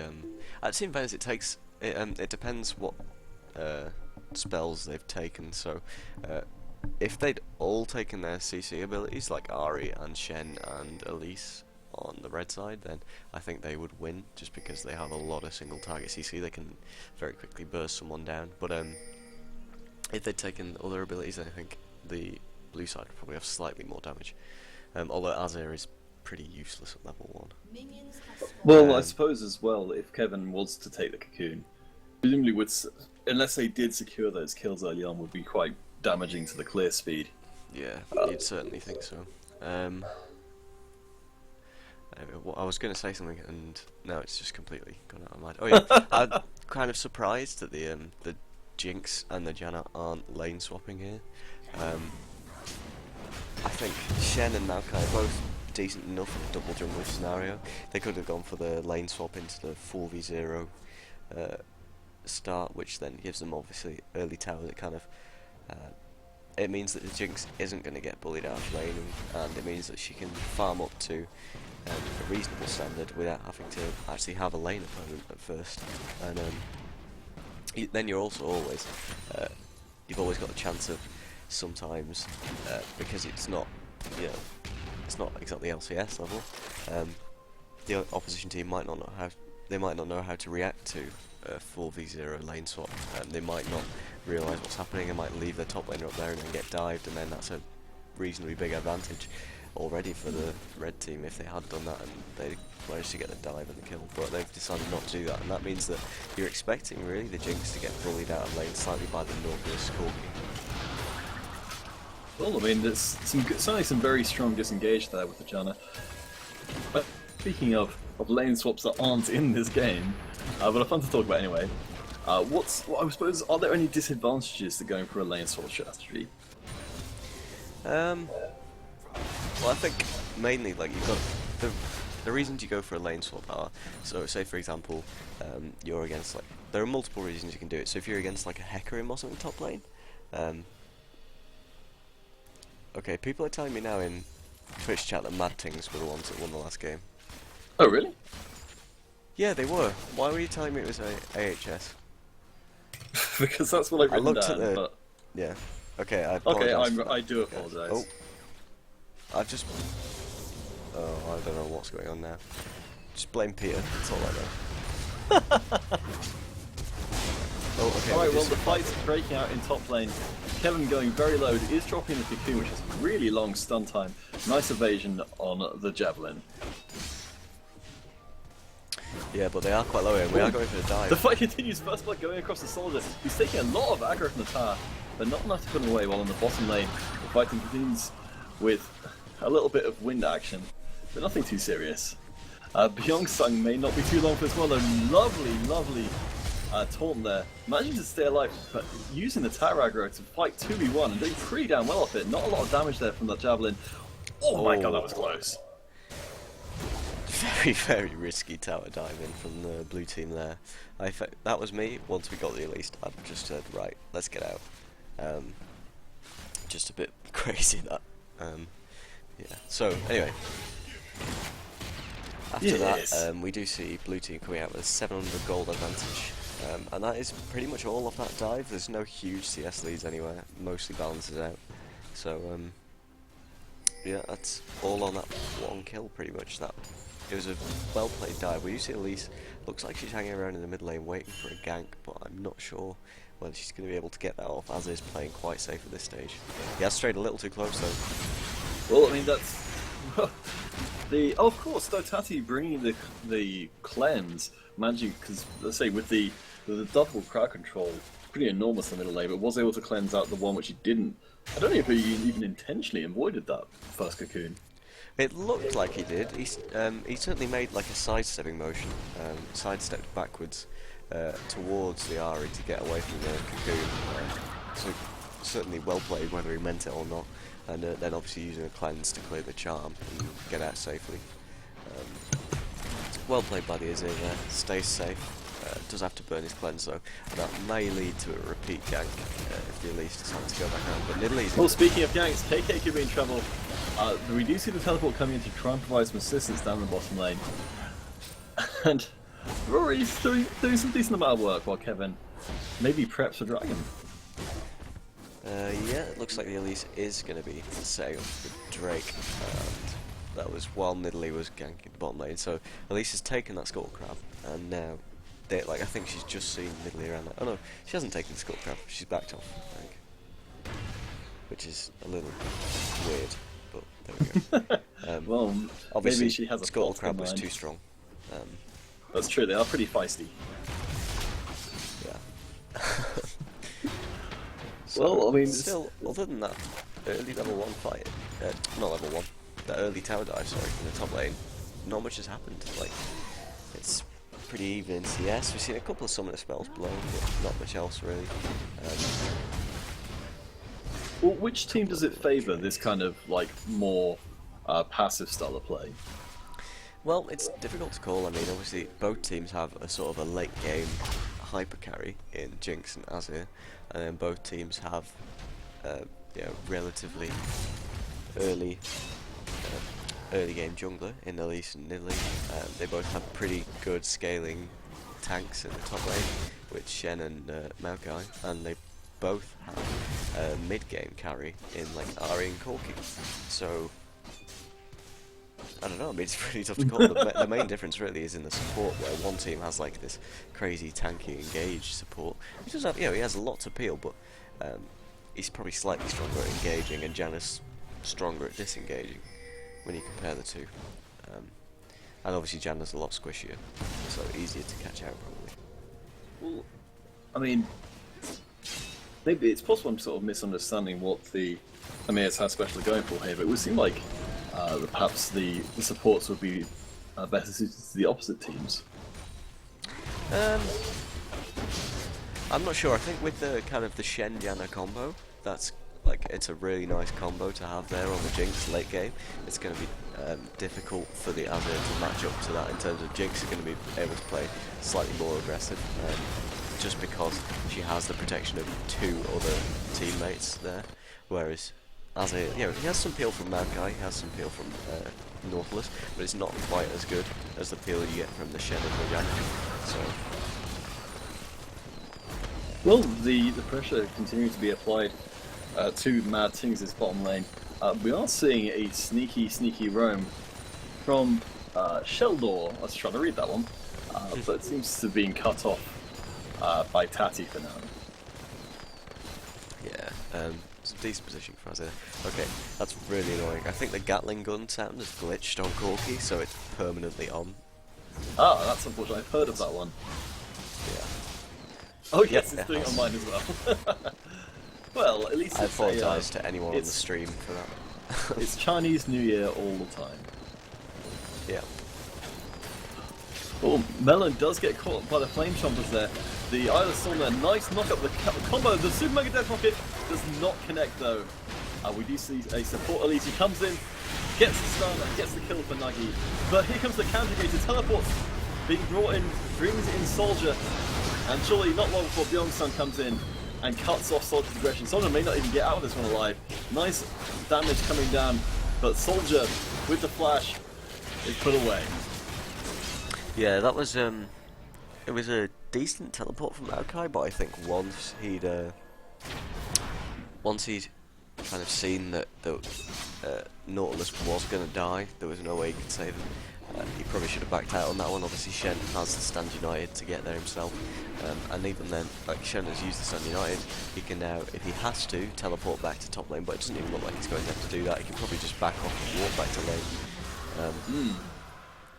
No, that's a really good point. The Stand United, meaning the global presence of Byeong-sun, is going to be massively increased over what Soldier can do. Well, can you think of any particular ways that they can... What kind of ways can they best make use of that fact? To be honest, the main way that they're going to have to make use of this is, like, if you look at the mid lane, really, they need to try and make a play on this Azir, because Azir is going to outscale the Ahri. So maybe try and get some wards around, like, for example, near the enemy's Raptor camp, or on the other side behind the Wolf camp, that they can then kind of, so we go for like a tower dive on Azir. It's risky because he has the cleanse and he has the Emperor's Divide, but I think they're going to have to make some sort of plays because he's playing very safe at the moment, and they need to try and set him behind so that Ahri has some kill pressure in that lane. If Ahri does get ahead in that lane and can snowball that, like, she can set the Azir behind, obviously that kind of, it takes out their late game hyper carry, and it massively swings the game in red team's favour. So that's certainly what I'd be looking to do. The other option is that they can try and make a play on bot lane. It's obviously easier to do it on bot lane because it's a longer lane. You've got more space to work with.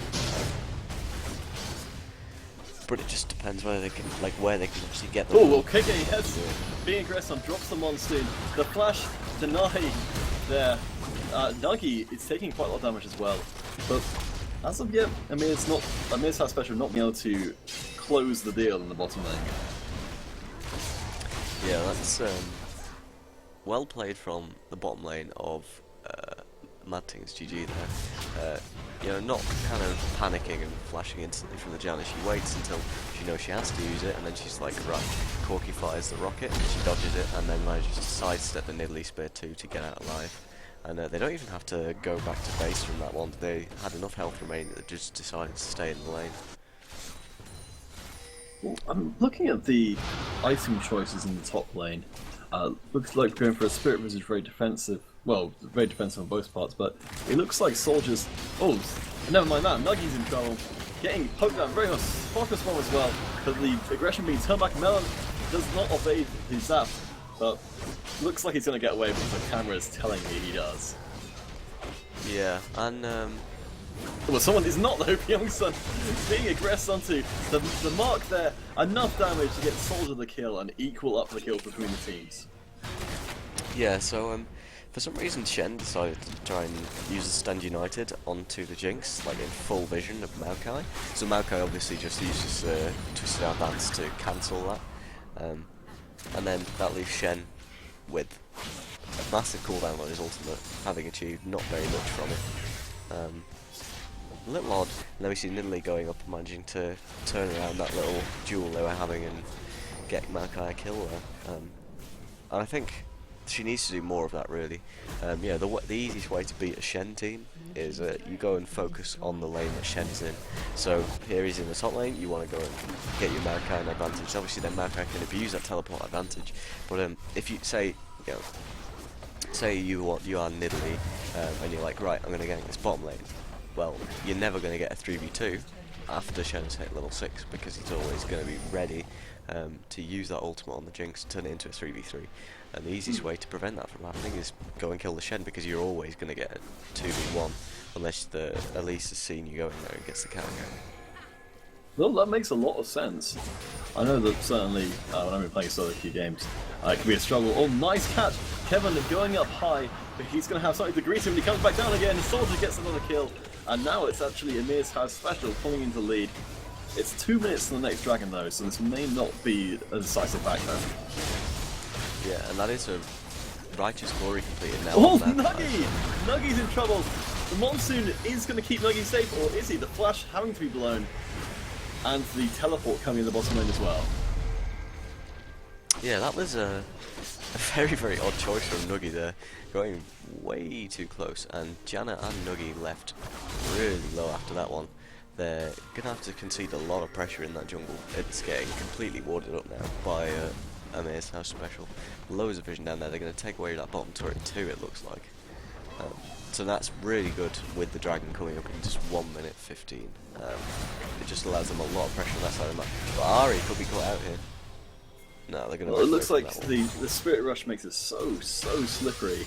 But yes, with only 1 minute left towards the dragon, the vision's pretty well in favour of Amir's house special. They've got a fairly good grasp of it. Well, flash being blown, Kevin may be panicking a little bit. We're about to, surely we're about to see the stun. See Byeongsun going in hard. Kevin again taking a lot of damage. Has to hop up. Byeongsun, the new target of the blue team defections, has to flash across the wall, and it really feels like Oh, wow, Superman Dentibrit almost takes out Rory McD. And we might see return to aggression, but it seems to be that Amir's high special can make a retreat in more or less good order. Yeah, although Nidalee here is extremely low and on, like, pretty much, well, she's very low on mana too. With the Drake coming up in just 20 seconds, this could be a huge disadvantage for her, so you're going to have to back away. I'm not sure, like, she's certainly not going to be in position to set up for it. So this is going to give the red team a big advantage around the Drake.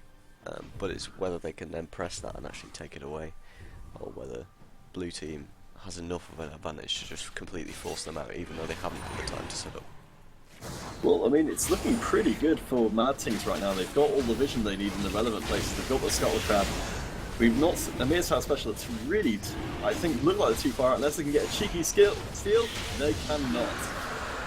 Yeah, Azir going for the steal with the Soldier Q, but unfortunately it doesn't quite work. I wonder if they picked Azir purely because their top laner is called Soldier. That's just occurred to them. I think that's probably the most likely reason. Yeah. I can't see any other reason to ever pick that champion. It's not like it's completely broken at all. Certainly not what I've heard. Anyway, we do see actually Nidalee. Okay, looks like she's going for the Rod of Ages with the Catalyst. For a second, I didn't realise it was Nidalee. I thought it was Elise, and I was like, why is Elise going for a Righteous Glory? But yeah, it's Nidalee going for a Rod of Ages. It's an interesting item pickup. So, I mean, what does Rod of Ages give Nidalee that other item pickups wouldn't? Well, health and mana sustain for a start, which is obviously, it's quite important in the jungle. If you can turn up to a lane with a little more health and a little more mana, that's always going to be quite helpful. Can make quite a big difference, just even the smallest bit of health and mana. And also, it just makes her a little bit tankier. The other option that you see people go for is they'll sometimes go for a tier before they complete the Rune Glaive. And that obviously gives a bit more AP, but it doesn't give you the health, and it doesn't give you the mana regen that the Rod of Ages does. So it's just a little more sustain oriented, and it also makes you a little tankier, a little harder to burst later on in the game once it's stacked up. It does make sense, particularly with the changes to the Rod of Ages, to focus it more towards mana, given that Rune Glaive is regenerating a percentage of your mana, and that's presumably going to... I don't know how significant that's going to be, but I imagine it's certainly going to give some serious sustain. Yeah, obviously the more mana you build, the more mana Rune Glaive restores. Oh, wow! Rory McD takes out Kevin. Sniped. The poke is real! Absolutely sniped, I'm afraid. That was a fantastic shot by Nidalee. At least just taking too much poke and then hanging around too long. Kevin seems to be the object of Amir's House Specials, that's a hard name to say, affections quite frequently. Do you think perhaps would it be a wise for Kevin to maybe look into some more defensive options? Yeah, I think personally, I mean, I wouldn't have gone for the Rune Glaive, I'd have gone for the Cinderhawk early on. And then, like, he looks like he's going for a Haunting Guise here, which is pretty standard pickup on a Lee tank. But I mean, you can even go for that after Cinderhawk. You could have gone Cinderhawk, Haunting Guise, and then full tank. It's what I would have done. I assume he'll be going for tanky items once he's finished that Haunting Guise. It's just, that would certainly make sense. You can see how squishy it is at the moment, and it is kind of, well, it's costing his team because they lose that turret after he went down to the Nidalee spear, and perhaps if he'd had a little more health, he might have survived there. So just questionable item choices, and it does lose in the tower there. So, and it's not like he's made great use of the extra early pressure that Rune Glaive gives either. He's 0, 3, and 2, so he's hardly been all over the map, and Nidalee has been having a better time of it. So, well, something I wanted to ask you about was, because you say you may not know this, because I imagine that it's not exactly an interaction that comes up a huge amount. But if we were to see Kevin go for a kind of a halfway point with something like Rylai's, I'd certainly know that the pets, champions' pets apply the Rylai's or are slow, but I didn't know if Elise's Spiderlings would fall under that kind of same category. I didn't know if you knew, or if you could just make an educated guess. So when you say pets, do you mean stuff like Heimerdinger turrets? Yep, Heimerdinger turrets and Malzahar voidlings.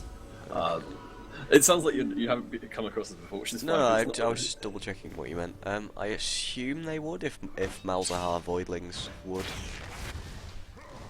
I can't see why they wouldn't.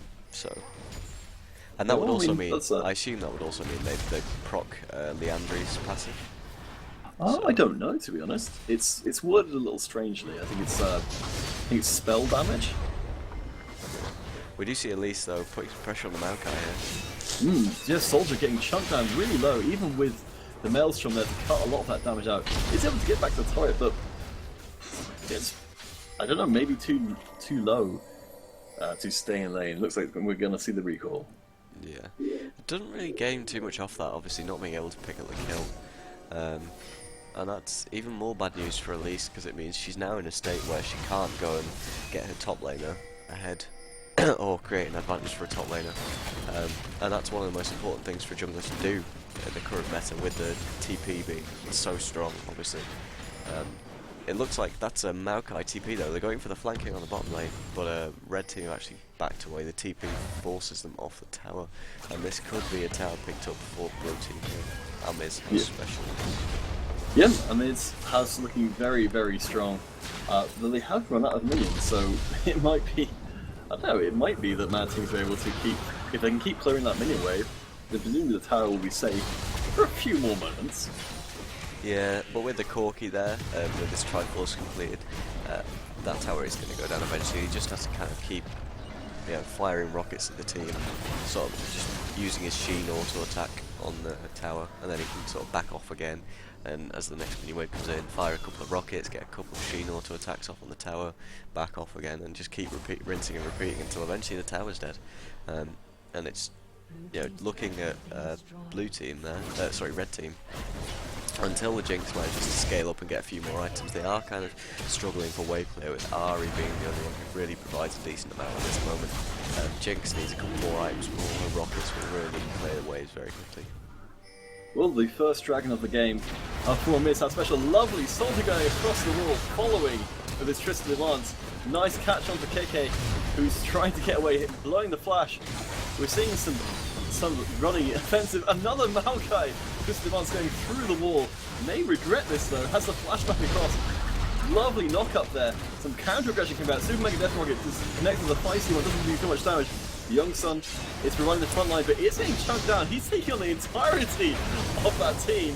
Amir's house able to pick up another kill for themselves. And I don't know what happened. Well, it was a fantastic pick from the Amir's house specials onto Kevoon, or however you pronounce it. And they're doing a great job of actually, keeping Kevoon down. Obviously, focusing that Elise, who's gone for that ring glaive. Early game is like her only real strong point, and now you're getting into the mid game, and she's really starting to struggle because she's been kept down, and now she's just free gold really. And then Shen looked like he wanted to go in, but his team were just like, no, we don't want to go in, we don't want to follow, we're too low. And then he just went in anyway and kept going. So yeah, just Well, maybe a little bit of a lack of communication, I guess. Yes, exactly. You take the words out of my mouth. It seems like it's so important for MadTings to be communicating properly, especially when they're behind, and their window opportunities are consistently shrinking as they're dripping away. The goals, is continuing to stack up in the favour of Amir's house special. And any screw up is likely to be punished very harshly. Yeah, it's a difficult one, especially when you're behind on a comp like this, where you're relying really on late game. You're relying on either getting a pick with the Ari and the Elise, long range single target CC, which is difficult to do, especially against this enemy team comp who always want to be roofed up. It looks like they're going for a Baron here though. I'm not even sure Red Team know about this. They're slowly moving in, but I'm not sure they're going to be quick enough. I'm just going to move the camera so we can see the health bar on that. Well, no, Blue Team do secure the Baron, and we see Ronson going in. The charm is there, and we're seeing MadTings trying to fight from outside the Baron pit. It's not working. And another kill going in the favour of Amir's house special. Yeah, unfortunately they were just not quick in getting to the Baron pit. Janna and Shen were there in time, but Elise wasn't there. She couldn't jump in and try and get the smite still off. Nidalee does secure it for Amir's house specials. and that is going to be a Baron buffed team with a Corki and a Zir here, shoving down this mid lane, and this is probably going to be a mid inhibitor. I can't see red team managing to defend this, especially without Shen. Oh yeah, I mean, it's those Baroned up minions, kind of almost unnecessary with the amount of pressure that's being shoved down this middle lane. I don't know if we're going to see, well, there's no dragon for a while, so, well, what do you think is next for Amir's House Special? How can they best take advantage of their current lead? They need to, in my opinion, they need to back off. They need to use the Baron empowered recalls or whatever, go back, get some items, and then get those side lanes shoving in their favour. They can either group spy, try and shove down one of them, make sure the other one's already pushing in their favour, or they can split up, maybe send, for example, Corki and Nautilus to one lane, and then Nidalee, Maokai and Azir to another, like to either side lane, try and use that Baron buff in 2 lanes, and shove it down. But with the Maokai TP though, they could just send Maokai on his own to the bottom lane, just try and create some pressure there, and then send the other 4 to the top lane, take out that inner turret, and then maybe shove onto that inhibitor turret. Well, it looks like at the moment that MadTingsGG are quite content to hang out in the middle lane. I mean, I suppose, perhaps, do you think perhaps that they're trying to kind of make it less of an issue that they got the inhibitor down by keeping the pressure up in the middle lane? Yeah, I mean, yeah, for every second that blue team spend now in the middle lane with this Baron buff on, it's really just wasted time. They're not going to get anything there, but it's not like they can just push in and win off this. So all they're doing when they're sitting in this lane is actually wasting time. The super minions are going to push that lane in by themselves anyway. They don't need to go and clear that wave. They should just be sending... It looks like they are doing it slowly now. They're sending 4 members top and sending a Maokai who has teleport to the bottom lane. And if I was MadTingsGG now, I'd just send the Shen to try and fight with the Maokai one-on-one. Obviously with the Sand United and the teleport, he can follow if Maokai does teleport. And they're going to have to send someone, because otherwise Maokai is going to just start beating down on this inhibitor turret with the Baron. Well, yeah, and it's only just about 30 seconds before the next dragon comes up as well. The tower getting pounded down, while off screen, yes, that's exactly what you were saying. Soldier continues to soldier on towards that turret. Roy McKee getting taken pretty low, almost caught by the charm there. The Shellthorn really wants that kill. He's going to pay for it. Gets taken out by Melon. The counter aggression is coming in though. KK does get taken out. But we're seeing Tati around the back doing so much damage! Soldier gets the kill. Youngsun not long for this world. Melon gets another one of those kills. It's 11 kills in the favour of Amir's House Special. And the ace. Wow. Yeah, that was a huge swing in favour of Amir's House Specials. This could be game right now. The death timers are quite short, but Corki and Azir are already on the Nexus turret, so we'll have to see whether they can get them down. That first one is already gone. Janna's now up. They got 5 seconds now on their own Jinx. It's risky. I think they're going to manage It's it. very, very close. They're coming pounding out of the base, but I just don't think the damage is there. I think we might see Amir's House Special take an extra kill, and they get, well, they even up the score, 1 each then. Yep, that means we're going to a game 3 here. That was a pretty good game, well played by Amir's House Special. Basically just, they managed to take an early advantage and they snowballed it perfectly. Yeah, really well. I mean, it's just very, very strong all round. Well, given that the Amir's House Special lost the previous game, what was the primary difference, do you think, in this game? They didn't let MadTingsGG run a poke comp. Really, that was the main difference. And like, because they really struggled to combat the poke comp of MadTingsGG in that first game with the Corki Jace and the Janna and the Gragas. It just became, and the Nautilus as well, top lane. They just had so much CC and peel for the 2 carries in the poke comp, and it meant that this game, like, they really kind of struggled. I sound like I want to kill myself. I'm sorry, I'm ill. It's not my fault. Like, I have a really bad cold. You don't. You sound delightful. Apparently I sound quite quiet. Like, I'll do my best to... Like, is this better? Am I any louder now, Peter? Yeah, it's a little bit louder. Okay, that'll do. I could just talk quieter and then. No, it's alright. I'm looking like, at the volume levels on OBS, and it says we're talking at like the same volume, so there we go. Okay, that's cool. Um, Yeah. Yeah, for anyone who's wondering, no, I don't want to kill myself. It's fine. I've just got a cold. It's not that dramatic.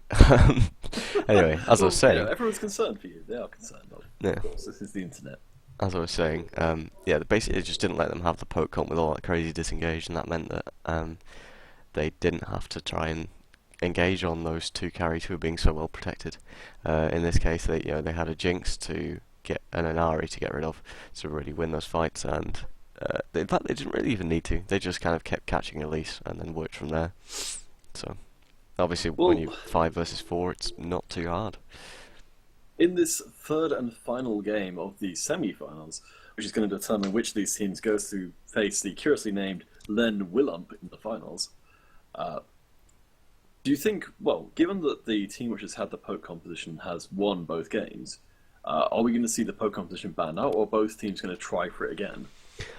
I wouldn't be too surprised to see some form of bans against a poke competition. I would expect if there is going to be a ban thrown against it, it would either be against... well, we saw in this game they banned out the Gragas, and that worked quite well for Amir's House Special, so it wouldn't surprise me if they go for the similar bans from Amir's House Special, but I think Corki is again going to be quite a huge pick in this one. He's won both games, whichever team he's been on, so it could go down to who prioritises the Corki in this matchup. Obviously, like, he's just so strong mid game, and that's in the current meta, the mid game is really like the deciding factor 90% of the time, just because teams are so good at actually creating advantages in the mid game and then snowballing the games from there. So yes, I'll be certainly very interested. Are there any particular AD carries who, if we assume, as you say, that since Corki's done so well that he's potentially going to be an early pickup for either team, are there any AD carries or AD carry support combinations who do well against him? I mean, really, you need something that can lock him down. Like a Nautilus, I think, would be very good, just because, like, obviously Corki is, with the Valkyrie, he's pretty mobile. He's not too hard to actually like protect yourself on. He doesn't need a huge amount of peel, and the Nautilus would be good just because it's a guaranteed engage. Even if you use the ultimate on him, like, he can't Valkyrie out of that. He's gonna get hit by it even if he Valkyries away.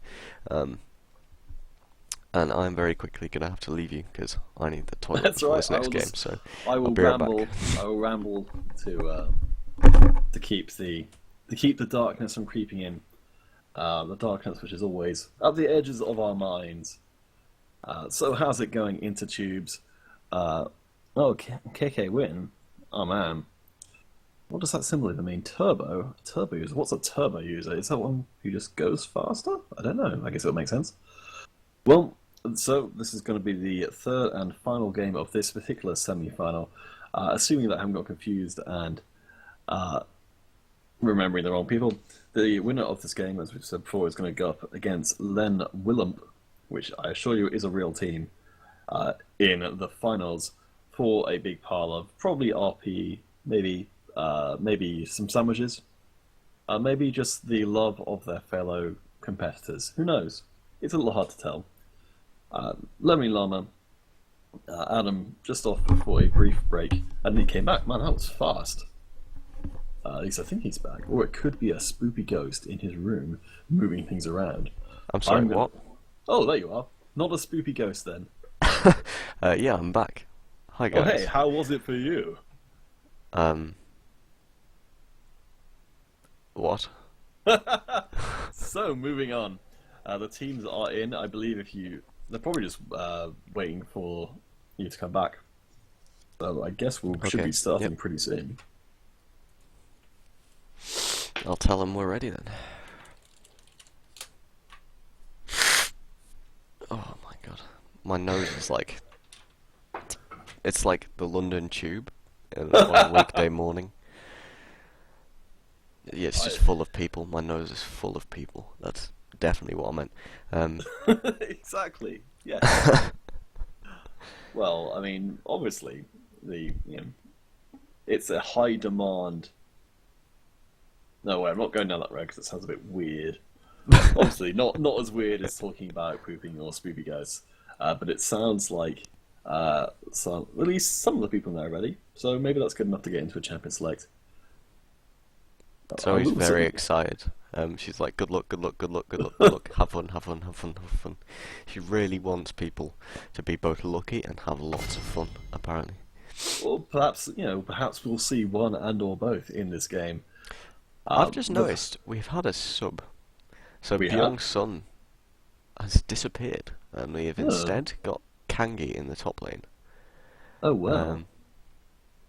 Maybe Byung's Sun had to go to bed. It's quite possible. It's like 11 o'clock at night, so who knows? Oh, Zoe has a message from beyond the grave. Well, I mean, she was dead, but I mean, she was never dead. that's true. Well, if she expires in a minute, then this will be from beyond the grave. But for the moment, it's from this side of the grave, which is I am so excited. Or I guess she is so excited, confirming earlier reports. Wow, that's amazing. It's neat to know. So we do see Gragas banned out again by it was Amir's House Special that have banned it out. So that's mirroring what they banned in the last game. Obviously, just trying to stick to what they won on. Rek'Sai Kalista banned by the MadTingsGG. As far as I'm aware, that's what they banned in the last two games. I mean, And the Nidalee banned away this time. Oh, exactly as you said. The Nidalee being taken out, so presumably the Pokemon going to be slightly less appealing for both sides. I'll be very interested to see what kind of avenue MadTingsGG go down, since they have got the first pick coming into this one. Yeah, and we do see the Nautilus banned away from this one, so he is between him and Corki, they've been on the winning side both games so far. So maybe Nautilus was the unsung hero here. That's what the teams believe anyway. They're banning him out rather than the Corki. We'll have to see what blue team first pick here. If it was me, I would be worried about first picking this Corki because it seems like purple team might have left this open intentionally. I mean, I guess it's not a great thing to have to choose between banning Corki and Nautilus, two champions who've won both games that they've played in the semi-final, but Feisty One was not very happy with what happened there. Hopefully that was merely some sort of technical problem they're having there and not the onset of unbearable monkey rage, which has caused the Feisty One to exit so abruptly. Can you sub mid-series? Okay, so we got some queries about the rules, and they decided to quit Champion Select to find out. Well, so, I guess maybe we'll get the Feisty 2 or the Feisty 3 to sub in. Apparently, yeah, just like SKT. I think they were asking. I think is it MadTingsGG? No, AHS Amir's House Specials wanted to make sure that it was allowed. That MadTingsGG were subbing. They weren't actually asking to sub the Feisty One, I don't think. They just wanted to double check. Okay, that Kangi was allowed to play. That's respectful then. So hopefully we'll be there are accusations of DDoSing of course being thrown around, but I mean that's kind of part of the course. So hopefully we'll see the Feisty One back sooner rather than later. Zoe says you can ban differently if you like. I should have passed the massage on. I'm not sure who she's massaging or being massaged by, but she should have passed it on. Well, damn exactly. it, Zoe. I mean, so you selfish. you get massaged, you pass it on. You know, it's only good manners, and also possibly you DDoS someone while you're being massaged. Yep, that's how Zoe does it, guys. A DDoS and massage. You know, the massage is discounted if you let yourself be DDoS at the same time. Yep. Well, this conversation's got weird quickly. Yep. Well, okay. There's some discussion between the teams as to how they want to proceed here. I'm glad that you're contributing to the discussion in a constructive fashion. I'm surprised to not see the Feisty One back by this point. maybe they're looking to try and negotiate things with the other team. Perhaps they'll trade in massages. Who knows? Yeah, maybe maybe one team is going to ban massages. That could be a sneaky That ban. would be an outrageous thing for them to do. Because then if the other team has back problems, then they're absolutely screwed. There's no getting out of that one. That will be the number one strap that's employed in Korea for this exact situation. And I'm impressed that you know Against it. Pawn, you always ban back massages. Oh, there you go. Feisty One is back. He's re-feisted and all ready to go, possibly. There is some discussion, I think, of how they want to do the bans. I'm guessing that Zoe Intrepid Cat is going to make her presence felt with yelling and throwing things, or possibly just getting excited at people. That's possible. I feel like you missed my joke about Pawn and back massages. Oh no, I heard it. I just chose to delete it from. Okay. But did you understand it? I want people to understand that joke. I thought it was quite clever. Wait. Let's. What was the joke again? Because I heard the word porn. I was like, I think you said porn. Thus, PAWN.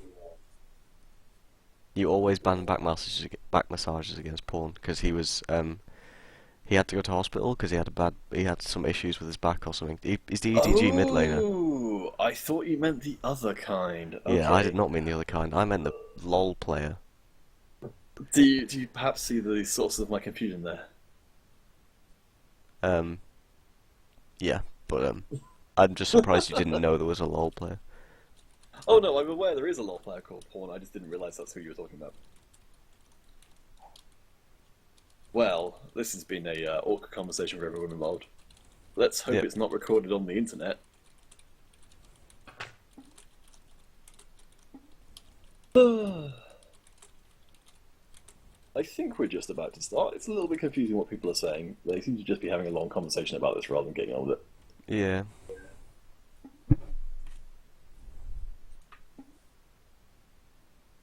Okay, it looks like at least MadTingsGG have. This conversation never ends. Wow, okay. Kevin is not happy. He wanted a better player, despite him being like 0-5 last game. But there we go. Well, that's probably why he wants a better player. Just so, he can feel more justified, perhaps. I don't know. Sorry, we shouldn't take the mickey out of players. It's very rude. No, there's this thing. Kevin was struggling under a very powerful opposition from the mid lane. And it's kind of understandable, to be honest. I think I get the impression that was kind of the objective, was to try and make life very hard for Kevin to really kind of get on his feet. Oh, well, here we go into Champion Select. I don't know if we're seeing the same or different bands because the situation was a bit odd. I assume we're seeing different ones because I think Purple Team was saying that they had target banned the other top laner for Blue Team or something like that, or they might have done. I don't know, something like that. So it's better to just redo bans, especially when you've only done bans. That's the only 3 things you've done. It's not a huge issue. Yes, well, fortunately these players are at least moderately understanding to the point where they're not gonna. It may be that they banned the fights about it. Yeah, it may be that they target banned the Nautilus against Byung-sun, and they would in fact have banned the Corki otherwise. But there you go. No, you could well be right. I guess we'll see how the bands actually play out. They seem to be pretty much the same bands thus far, though. Oh, there we go. Nar being locked in as the final alternative ban. I guess we'll see what the first pick's going to be from Kangi.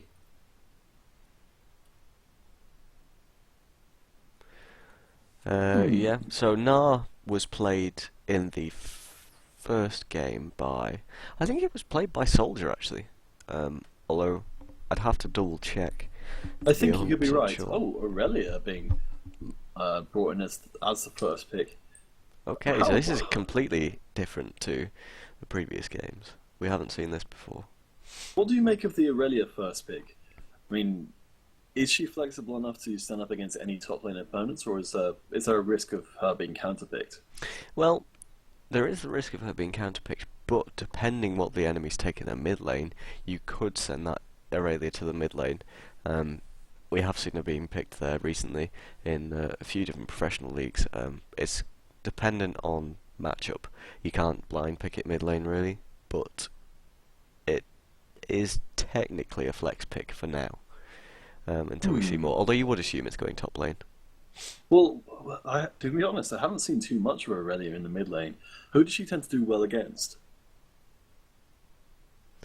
In the mid lane, I think she does well against people like Varus, kind of immobile or not or low mobility champions who are kind of weak to being dived on, basically. And we do see that Alistar locked in for Keke. He's been banned, I think, the 2 other games, so this could be a comfort champion for MadTingsGG. And we see the Elise and the Corki picked up for Amir's house specials here. Rory MCD going back to the Elise from the first game, and Corki, as we suspected, being a high priority pick in this one. Well, do you think that because of the Nidalee being banned out, I presume that's why Amir's house special thinks Elise would be a safer pick, if they're making the assumption that the same thing's not going to happen as the previous game? Well, when you're looking at jungle picks that are available, you've got Rek'Sai and Gragas both banned out, you've got Elise taken away, you've got Nidalee banned out, so that really kind of leaves Kevin in a bit of a tough spot to actually pick his jungler. You're going to be looking at perhaps a Shyvana, maybe a Kayle, if you want to go for like one of these Devourer junglers with the Scythe Devourer, or perhaps you could go like a Warrior enchantment. You could go for Evelyn maybe with Runeglaive or Warrior, either works. You could be looking at maybe even a Sejuani. She's not very strong after the nerfs. Lee Sin and Jarvan, both decent picks. Against a Corki, a Vi would be decent too. They need some strong magic damage in the mid lane though if they do choose to go for a physical damage jungler. Because with the Jinx and the Aurelia, they need some magic damage locked in with that. And we see the Nautilus and the Maokai locked in. Well, that was certainly a potent combination from before, bringing a massive quantity of crowd control to any particular fights. Is there anything that occurs to you that MadTingsGG could bring could choose in their final 2 picks to match up well against that kind of thing? Against what kind of thing, sorry? Against all the crowd control that Nautilus and Maokai have. Well, you've got to try to. You're going to have to choose something that is going to help peel the Jinx, really. Like you're going to need. I don't know. It's difficult to say because like it's difficult to actually pick something that's going to be able to help peel the Jinx really. In the mid lane you're going to need high magic damage carry. So Cogmore I think would fit, as would Vlad. Both would do a good job. I wouldn't like. It depends what you want to go for, because you could go for maybe a Lulu here. Go for a kind of buff up the AD carry. But then you're throwing all your eggs in one basket, because Lulu, obviously her damage does fall off late game. You're relying almost entirely on the Jinx. But we do see that Evelyn and the Cogmore locked in, so we are going to be seeing this AP Cogmore mid lane, and the Evelyn jungle that I already mentioned. So this is quite an odd composition, because you've got the Evelyn, who's really designed for like lots of early pressure, and then late game going in for the flanks. You've got the Cogmore with basically he just wants to sit and farm like the whole game until he gets to like level 16 and he's like super duper long range and he can kill you before you can even get close to him. And then you've got Jinx, who also wants to sit and farm the whole game, who, you know, she's just going to sit there, go try and get to, you know, three somewhere between 3 and 6 times and then start melting down towers and champions alike. And then you've got Aurelia top lane, who's like a sort of a mid-game split pushing. But I completely said that wrong. Mid-game split pushing threat, and she's going to be matching up against Maokai in this top lane. I think Maokai's a decent pick into Aurelia. There's certainly worse ones out there. We see Annie locked in. That was exactly what I was going to say. Annie going up against Cogmore in the middle lane. I don't know, but I would assume that's got to be, since given how squishy Cogmore is, that Annie might be able to kind of push him around.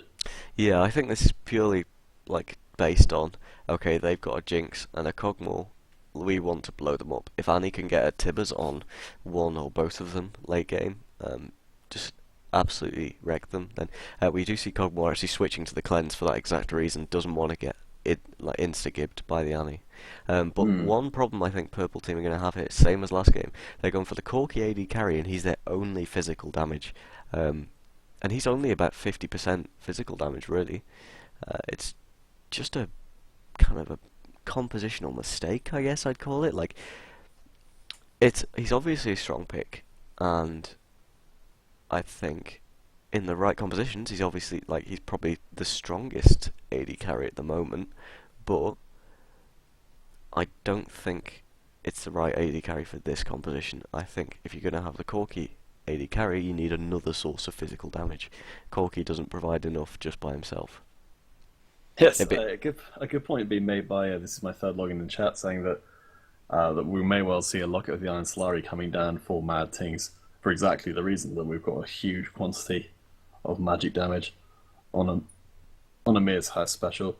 Something I wanted to ask you about as well was, since Eve is not the most commonly picked, what does she do well and badly in this particular team? Well, her biggest strength is her early damage and her early pressure. She kind of struggles in like a first clear, gets quite low.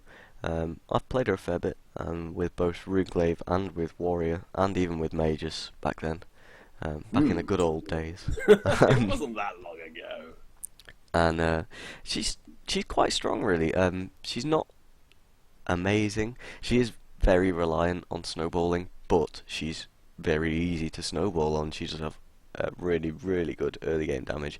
If you go for the red smite, and then that gives you a lot of damage on your E. Zoe's very offended that you didn't say exactly what "this is my third login" said. That you kind of paraphrased it. But anyway, back to what I was saying. I left out the part about pooing blood? Yes. Yes. Well, that's because I was trying to keep the tone at least slightly. For God's sake, Zoe, this is a politically correct stream. Oh yeah, this is what's going to get us jobs at Righto. But anyway, we got so you were asking about the Evelyn, and like as I said, her main advantage really is this early game pressure. But then late game, she transitions into someone who's going to try and get a flank on your enemy team. So especially, like, I'm thinking kind of predominantly on this Annie, who her only mobility really is flash. Evelyn's really going to be trying to flank around on her, dive onto her. If she takes the red smite, then that will help stop her getting bursted, because it gives you the damage reduction on whoever you've smited. And then obviously extra true damage on hit. And then that allows her to actually kind of go in and hopefully burst down the Annie, with the shield as well she gets from her ultimate when she uses it. No, I really like what you're saying with the picking up challenging smite for Kavoon here. I think Kavoon is probably the most entertaining way I got to say it, so let's go with that. Yeah, it sounds a lot like Kaboom, so I completely agree. Shattering Kavoon! What? But yes, I completely agree with you. Considering that, of course, that Evelyn isn't traditionally terrifically chunky, picking up that challenging smite certainly opens a lot more doors as far as ganking the relatively immobile mid lane Tatty on reverse Annie, which is something to look forward to. Sorry, I'm just editing the team names on the overlay. There we go. Oh, of course. Well, it looks like, to be honest, I find it fairly loathsome whenever people talk about the skins in Champions League, because it's just such an irrelevancy to everything. But let's talk about it anyway. Ha ha ha ha. Lion Dance Cogmore coming in. Aviator Aurelia has a very nice splash image. Lots of things that are completely irrelevant to the game. But we'll see how this one starts out. We are getting onto the Rift itself. Trinkets being bought in their thousands. And I'll be interested to see if either of these teams go aggressive early on. Yeah.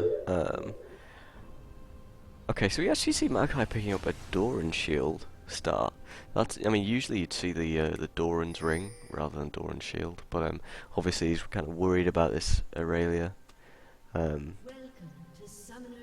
Just doesn't really want to kind of give up an early advantage. So, yeah, that's all I have to say about that. Well, the first wards of the game being thrown down in the river. Neither team looks like they're particularly interested in having these early fights. This is the final game, of course, of the semi-finals. This is going to be the gateway for one of these teams to go to the finals very soon. I think it's going to be on the couple of days from now, is it? Or is it tomorrow? 30 seconds until minions spawn. I can't remember. Hopefully Zoe will I was tell us I was later. hoping Zoe would tell us in chat, and I remembered there's like a 15-second delay, so now I'm just sitting here awkwardly and silent, Let's waiting sit for here Zoe and to pretend say we got something. the answer. Oh yes, as Zoe said. ... I bet she won't even reply. She's not even No, gonna she tell probably won't. She's probably still angry about that putting blood incident. us. For anyone who missed, anyone who didn't actually No read the Twitch explanation chat, required. for anyone who didn't read the Twitch chat at that time, like, they are gonna think there's something seriously wrong with this cast. I Oh, can only assume Zoe has that missed they're correct. Zoe's missed the question we were asking. Zoe, when is the final? Okay, she'll answer at some point in the future, hopefully. In the future. Yep. I think we might have to rely on spoopy ghost Zoe from again Beyond the Grave, who maybe will send back a message through a Ouija board or similar. But those things never seem to work out very well for people in The movies. final is Wednesday at 6 PM, guys. I hope you're That's all right. looking Mark forward your to it. calendars. Yes. Never look backwards towards the final because you'll turn to salt. Oh, that means I need to get Zoe to remove me from that poll thing. Because I can't do Wednesday at 6 PM. Oh, I've got a don't worry, family guys. outing. Just vote for Lewis. That'll be fine. Don't vote for Lewis. What a silly, silly piece of advice. I think he's winning. I'm not sure. He might be second place. Obviously, he's just getting the votes because he's a dictator here. He's an admin. People are scared. They feel like they have to vote for him or they're going to get banned. That's certainly why I voted for him. Because There you go, guys. This is evidence of terrorism. We can't I'm stand for feeling this. terrorised right now. Much. Yep, Well, it's in the just- bottom lane, a little bit of poking going on, but nothing too serious. It looks like both teams really just. Well, I mean, I guess it kind of speaks to how much they just want to play solid games on both parts. Yeah, I think obviously because it's the third game of best of 3, they want to play it a little safer. Don't want to risk making any silly mistakes early on and letting the opposition team snowball it out of control. Although Elise coming here for a gank Yep, on Rory Aurelia. McGee gets the stun. Aurelia, of course, with her natural reduction of crowd control, with two people actually dropping a fair chunk of that. The flash has to be burned. Flash being exchanged. The first blood goes across to Rory McGee. Elise doing a lot better this game already. Yeah, that's a good start from Rory McD, showing Kevin how he should have been playing Elise. And we do see the Evelyn going for the challenging smites that I had mentioned. Nautilus engaging on the Jinx in the bottom lane, but Alistair just saying nope, headbutting Yep. away. Really nice disengage there from Keke, just making it almost irrelevant. So if that continues to happen, that's going to be quite a source of frustration, I imagine, for the feisty one. Yeah, it was a good headbutt away from him there. Saved his ADC's butt, which something you have to do is support quite a lot. I just said a lot twice by accident, didn't I? You've summoned the Alos from 4chan. Beware. Beware. He's very fuzzy, actually. He's very huggable. Who? I'll link it to you afterwards. It's a thing. Okay. Well, it's just awkward. Oh well. So we do see again, actually, a Jinx lane deciding not to lane swap. I think this time I kind of agree with it more because Aurelia is, she's more item dependent than Maokai. I think once she gets that. Okay, but we do see the Elise coming in the bottom lane. Yep, lovely stun again. Nuggy having to blow the flash. Drops on the flame choppers. Doesn't get Rory McGee. The aggression coming back. The zap comes in. But nice use of the repel to get away. Yeah, and we do see it looks like Evelyn is going to head into Elise's bottom side jungle here, possibly hoping to get, catch a low health doing camp, but Elise is backing away in the lane. It could be Evelyn coming down for the counter gank here, or the return gank. Yeah, absolutely. Well, Melon really punted away by that headbutt. Has to play the Valkyrie just to try and get back to where he started. Also has to flash. The exhaust comes down as well. Flash being exchanged. Melon has to blow the heal. And Kevin manages to stalk away, but without the kill he was looking for. Yeah, but that does leave Corki without both summoners there, although Evelyn also had to blow her flash, sorry. So, that's a good trade though. I mean, as a jungler, you'd probably take blowing your flash for an ADC's flash any day, and you're getting the ADC's heal as well, which means, obviously, it opens it up for a return gank. You come in, oh, I've got a nosebleed. Sorry about that. Well, I'm going to try and continue talking, but I might just go deal with the nosebleed. no, it's alright, I've actually got a tissue in my hand. That's how I knew I had a nosebleed, because I was blowing my nose and then I was like, oh look, there's blood all over it. Excellent. Well, things are already going well. Yeah, this is how I always imagined casting a game. On the grandest stage of them all, spewing blood from, hopefully just your nose. Yeah, hopefully. If it starts spewing from anywhere else, I'm calling 999. It's true. It is one of the less alarming orifices. A nice drop of the pink ward by Rory McD deep inside MadTings's jungle. Yeah, Really I do well. love that ward spot. It's one I always use in solo queue if I'm looking to play aggressive, because it's a bush that it gives you a decent amount of vision, but people will often like not walk through there, so that even if they're walking past it, they won't actually walk through the bush. If they're going from, for example, blue buff towards mid lane, like on their own side, or if they're heading. Okay, it's not stopped. Damn. Alright, well. Sorry. That was prioritize looking after yourself. Yeah, Nothing's really happening. Sorry, I'll just ramble for a bit. what was I saying? Wait, yeah. So yeah, I like that pink ward. That's what I was saying. Zoe says I have nosebleeds from these sick LCS plays. I wish that was true. It's anime style overexcitement which is causing these nosebleeds, I'm sure. Yeah, definitely. Well, It's not that fast a nosebleed. Like, I mean, it's literally taken me like 5 minutes to find a tissue, and it hasn't dripped yet. So, I think we're good. that really made it much more real. Yeah, but I think you all needed to know that, obviously. So, The top lane soldier it's not being able to stand up too well to the damage of Kangi, but thus far neither one of these guys have made too much of an impact on the game at large. Both have their teleport. There is the dragon, of course, is still available for either team to take. It looks like Amir's high special have the best chance to be able to sneak it in. They probably aren't aware of it, but there is no real vision on the dragon for MadTingsGG. yeah, and the only close vision is that one up near the blue buff of Amir's house special. They look to be handing over the blue buff to Kog'Maw, so Elise should know that Evelyn is on the top side here. Well, I guess it's kind of difficult for them to make a move for Dragon. She might just set up the vision for it. She can't really make a move for it because her bot lane has been kind of pushed back by the Jinx Alistar raid. So, well, MadTings are making a move up in the top lane. Soldier being pursued by Kevin does have the Vengeful Maelstrom trying to cut out some of the damage. The smite comes in, but maybe a little too late, and the kill evades them for a little bit longer. Still no kills on the board for MadTingsGG, but Nuggy may be next on the menu for Amir's house special. KK doing a lot of work there to keep his AD carry safe.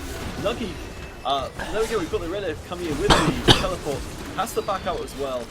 A lot of damage coming out of Melon, and I guess all in all, it could have gone worse for MadTingsGG. sniped.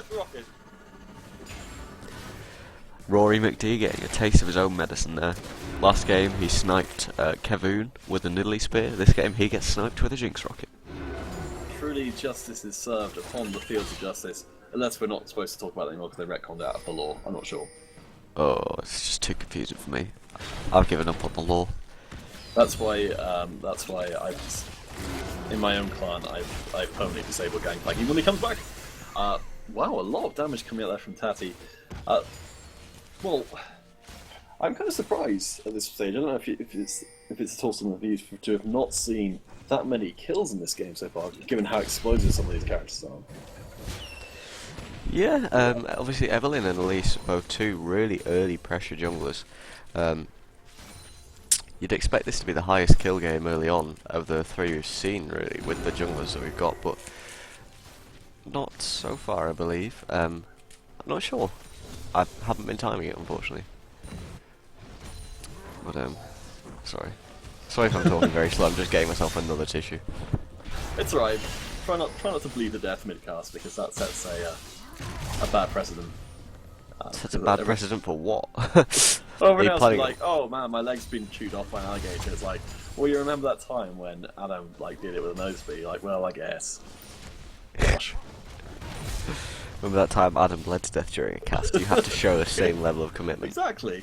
If he can do it, so can you. Guys, important update. I think it's stopped. That is good news.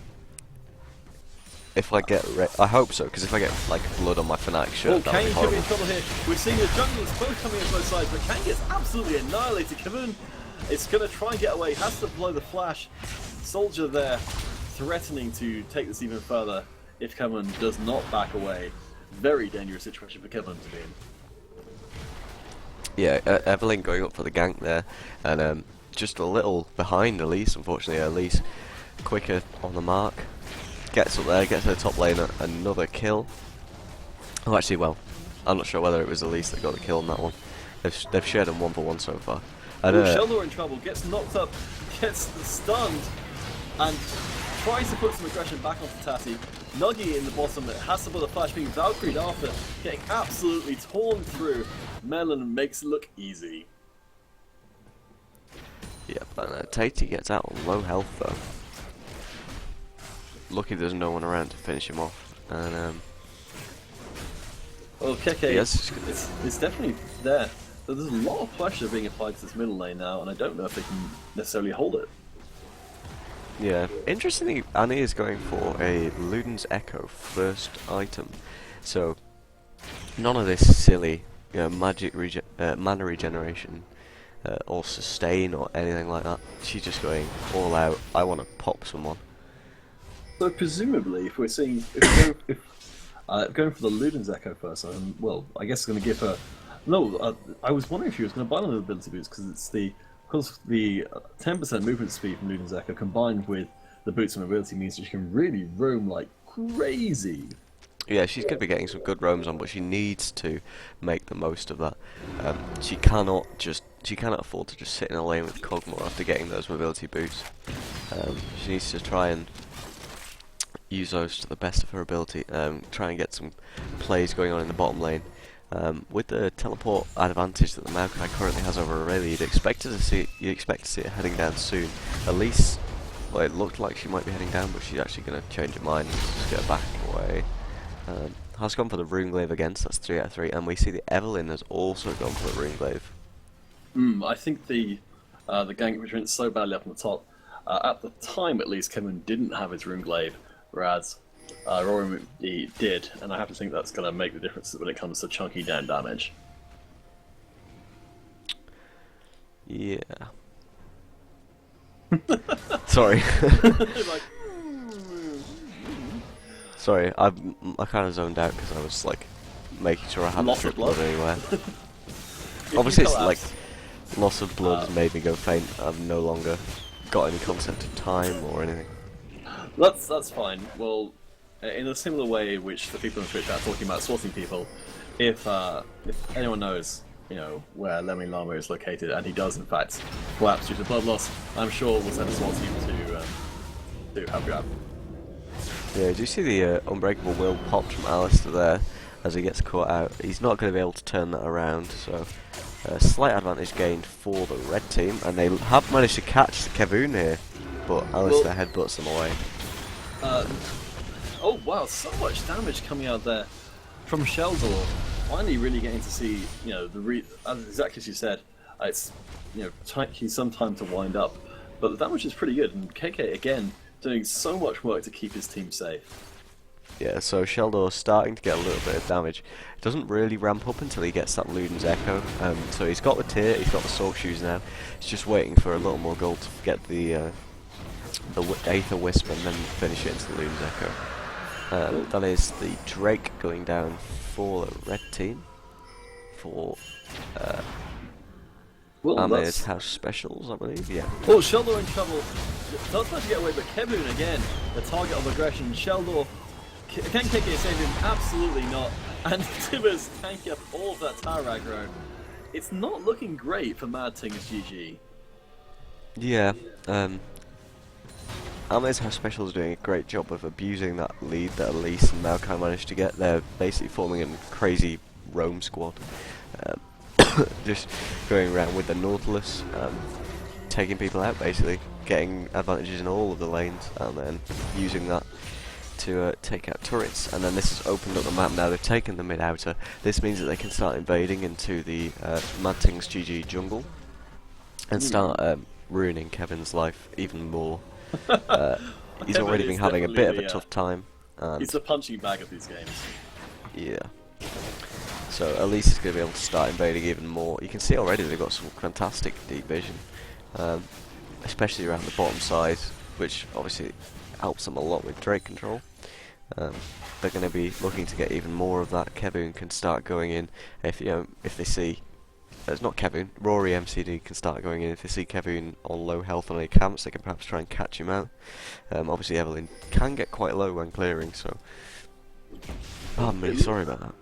It looks like MadTingsGG recognizing that they seem to be under ward domination somewhat from Amir's House Special, dropping some of their own pink wards in their own jungle, try and keep those safe. But I really like what we've seen from Amir's House Special. And we're wondering about to see Nuggy taking so much damage. The teleport is coming in. It is actually going to be just enough KK making sure that Venom can't go any further. Then out of mana. But MadTingsGG being forced back because of the teleport coming in. But here comes Shellock. Can Shellock put down the damage that matters? We're seeing the vengeful Maelstrom coming down. And we do see, keep an eye on Tatty on that minimap just above this. If the fight goes any further, which I don't know if it's going to. Yeah, so that was teleport burn for both teams. Jinx is going to have to back off really when she's that low. She doesn't have any life still yet. She's actually staying around because everyone appears to have just gone, nope, we're going to leave this bottom lane now. Go head towards this mid lane. They've timed it perfectly with Elise pushing the wave in, and they're going to try and force this down while Jinx is very low from that fight in the bottom lane. Well, It looks like they're not going to be able to do it just because I think Corky's a little too afraid of that Aurelia right now. She's just completed a Triforce, so obviously she's in the middle of a power spike and doesn't want to get caught by that. I mean, once she's got her Mercury treads in there, she's going to be really hard to hold in place for any amount of time, especially in a team fight where she's getting that maximised crowd control reduction. But it doesn't seem like Amir's House Special are done with this turret. And they look like they might actually be trying to fight under it, which is maybe not the best idea. Turret is slowly but surely going down though. And Melon is putting in that damage with those Triforce procs. And Amir's House Special getting out of this one in a slightly messy fashion. Yeah, it was a good. They did a good job of sieging down that tower there, but they're kind of trapped in the enemy jungle here, and they're gonna have to beat a swift retreat. Looks like they're gonna get away. MTG not able to actually track them down in time and take them out. So another advantage gain there from Amir's House Specials, and we'll have to see whether they can continue to snowball this game and just take it out of MadTingsGG's hands. Well, MadTings do look like they might be able to try and make something of a small window of opportunity, trying to get that damage in the tower, but the mini wave just getting cleared too fast for them to make any serious headway in the middle lane. Yeah, and their comp isn't really designed for sieging, certainly not at this early stage. Maybe later on, once the Cogmore's had time to ramp up to his maximum range, he's got himself a Luden's Echo and a few other items, Void Sap in there somewhere, probably a Rabadon's as well, you'd expect, and of course his Seraph's Embrace, and he's got his level 16, but right now it's just not something they can do. And I'm not sure. Yes, well, I'm just having a look at around some of the items. We are seeing the Rylai's being completed for Sheldor, presumably going to keep him a little bit safe. I wasn't actually aware of this, but I don't. You might be aware. Does the if Cogmore activates his, I'm sure you can check the name of it, the Bio Arcane Barrage, will that proc Rylai's? the auto attacks, The kind of No. auto attack enhancer. they're a non-hit effect. Okay, so So if you presumably- had say you had Sated Devourer, I don't know why you would have Sated Devourer on Cogmore, it would proc twice on every other auto attack. Oh, here we go. means- Tati going in really hard. Maybe a bit of a mistake there, but KK is getting caught out. Drops the crowd control with his ultimate. Rory McGee, a lot of back and forth fighting here. I think both teams are a little bit leery of making that crucial mistake, which could cost them. Nuggy has been cost his place on this plane of existence. Double kill going across to the Elise. Kangi is coming with a counter-attack though. Lovely pulverize. Triple kill going across to Rory McD. And I think they successfully baited MadTings into the fight that they didn't want to take. Yeah, this could be a clean-up for Aurelia, Oh though. no though! Kangi comes in, can he get the damage done? Double kill! One more hit, then the minions finish the job. And just the feisty one stays alive. Otherwise, that would have been a pretty even trade. Yeah, I'm not sure whether Aurelia just didn't know that the feisty one was there on that low health, but she seemed to wander off into the minion wave rather than heading down to him, so you can only assume she didn't know he was there. If she'd managed to get a kill on him, that might have been another kill for her. But yeah, well played by Kangi to clear that one up. Saved a team a bit because yeah, they could have pushed onto that mid inhibitor if they'd had 4 members alive, but with a double kill they can't really do anything with just a Maokai. And that means that they have enough time as well for the Evelyn and the Jinx to respawn. It looks like they're going to take away this dragon. Yeah, it's actually a pretty decent situation for them to be in. Of course, taking the dragon does mean you're trapped in the dragon's little cave there. Nuggy, I think that the SKK is making sure Nuggy does get out successfully. It looks like it could be in doubt for a second. Yeah, with the Nautilus hovering around, it was a little risky for Nuggy, but no one else there to back him up, so should be completely safe. What do you think of this Tear of the Goddess pickup for Sheldor? It seems like something that would take a very long time to really bear fruit. Tear of the Goddess. Yep. Oh yeah, sorry, my brain just completely died. I was thinking, it's not called that, what's he on about? KK is the focus here. With all that damage reduction though, he's taking a lot that eventually damage gets through. Unfortunately, MTG, or MTGG I guess, not really able to follow up after that massive damage sponging.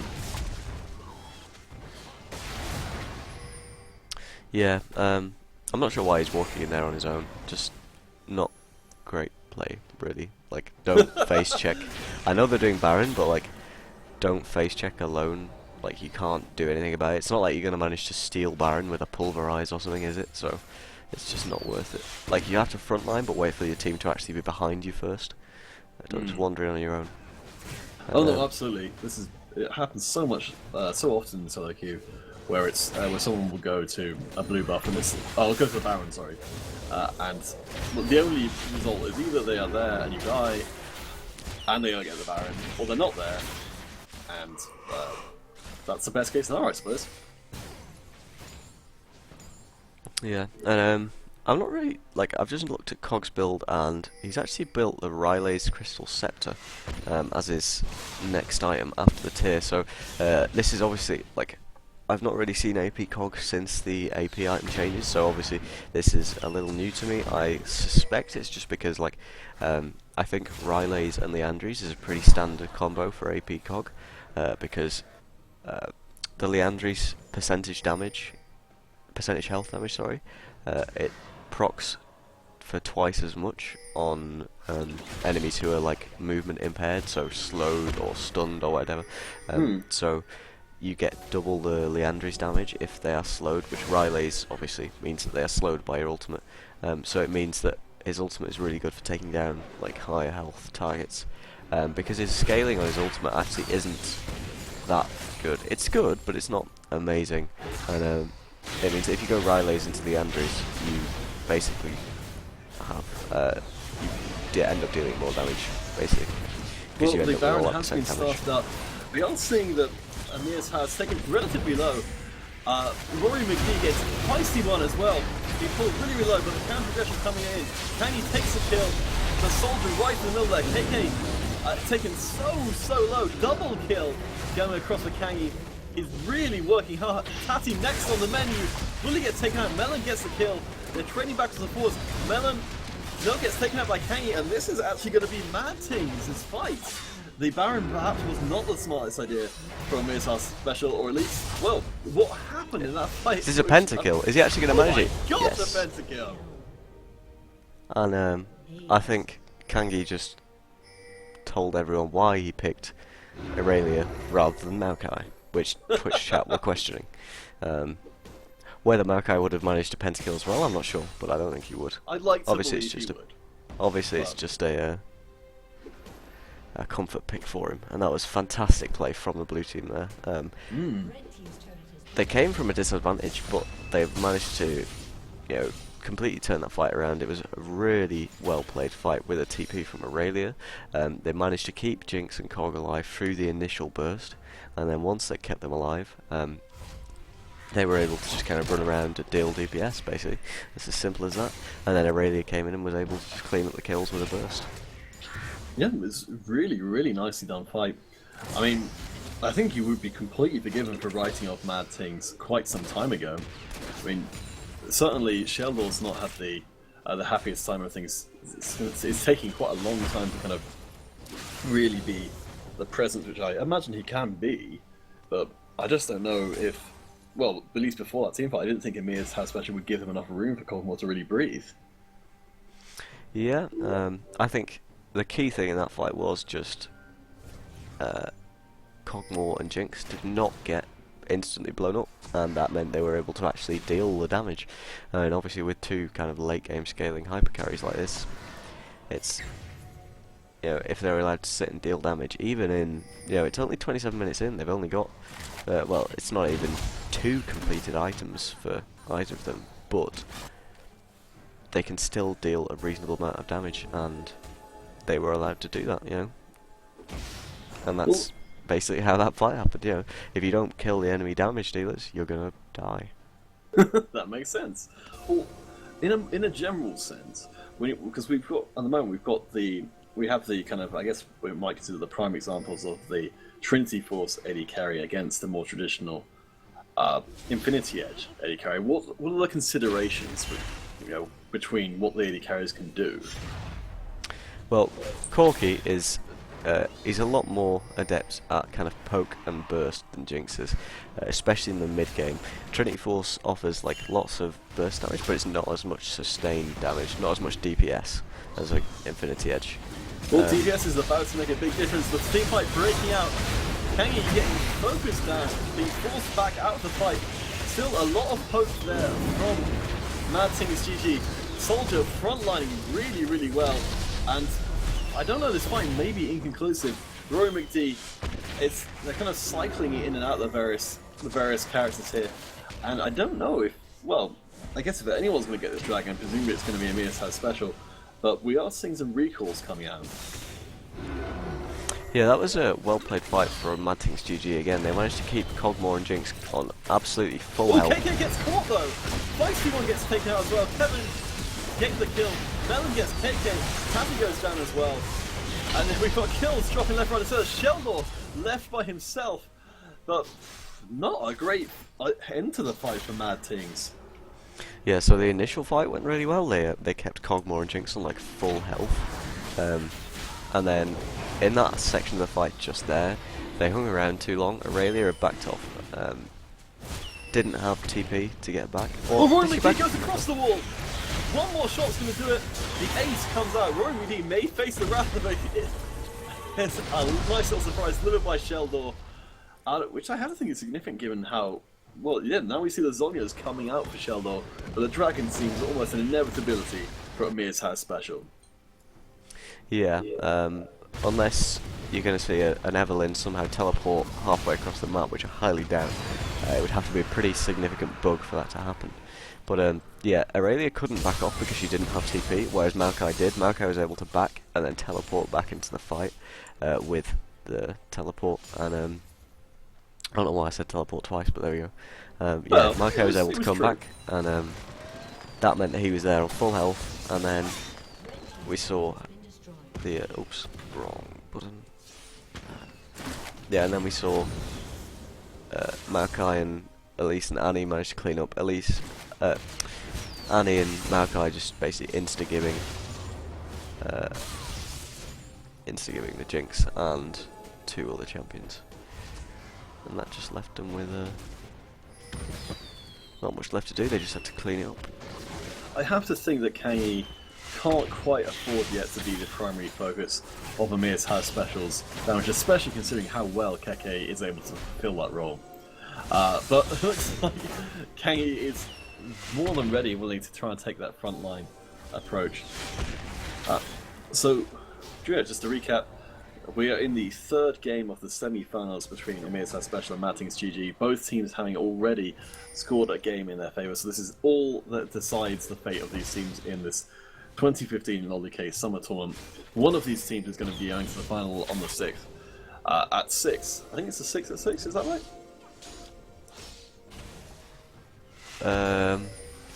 It's on Wednesday. Is it the 4th today? No, No, it's it's the 5th. 3rd, so it's the The 6th at 5th. I'm sure Zoe said it was Wednesday the 6th as well.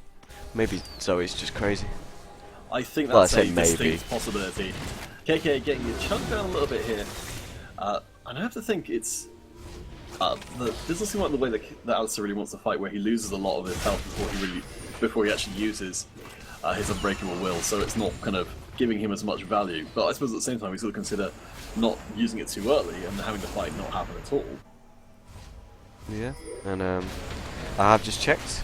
So he said it was on Wednesday at 6, not Wednesday the 6th. Well, Oh, we there do goes see Baron. Red Team starting off this Baron now.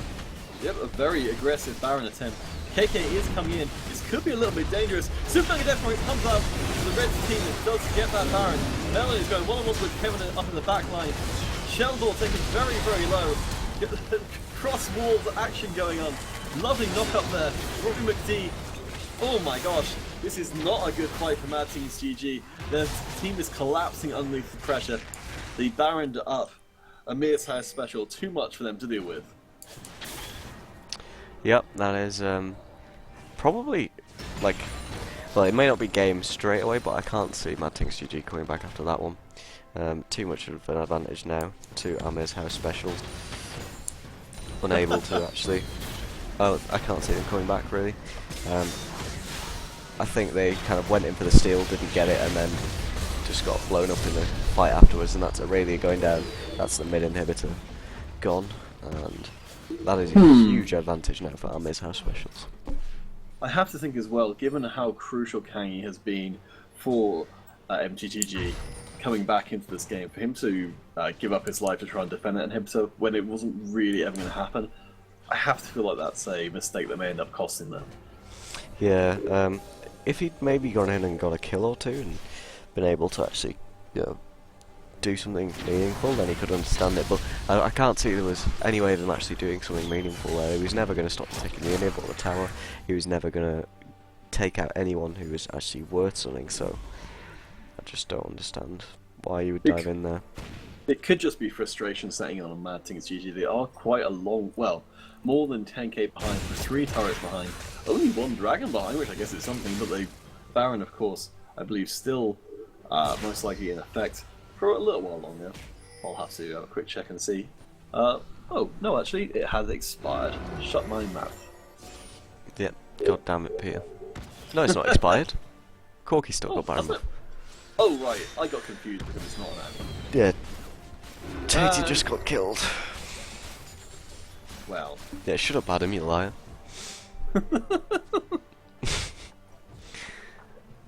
So it looks like they're going to be changing their focus to this top lane now. Trying to take out this inner turret. It doesn't look like it's got very much life left in it. But I'm interested to see if MadTingsGG can try and turn it. Oh, here we go, Roaring McD being aggressed on. Pops up and nice uses the repel to get through the back of the team. The slow from Sheldor, making things a little bit dicey for Roaring McD. They carry on fighting though. Kangi cannot afford to take as much damage. Tati takes them out. And the aggression is going to carry on coming back. Kevun cannot frontline. And here comes the Righteous Glory, the massive Maokai, the twisted advance. There goes Nuggy. There's going to surely be another tower somewhere along the way here. Keke goes back in, a brave cow, a dead cow. And that could well be it for MadTingsGG.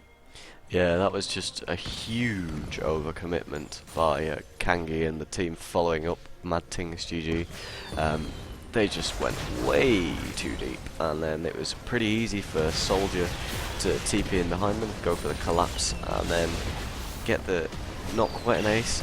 Cogmore is left alive, but I can't see it making a difference. He may be able to take out Elise, but that would be the only meaningful contribution here.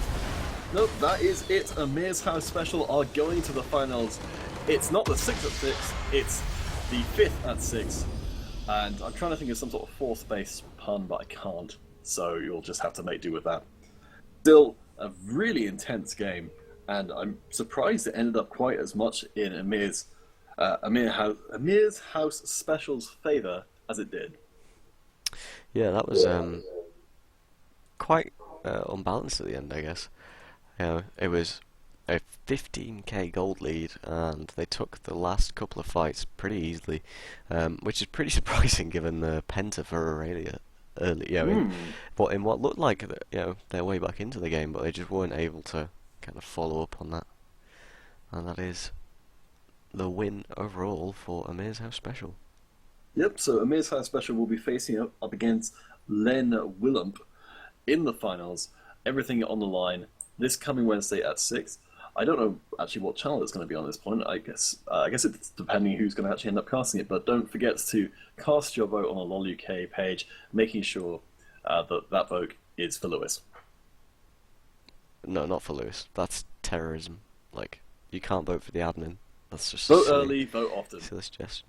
Vote for whoever you want, as long as it's not Lewis, because you can't vote for admins. It's cheating.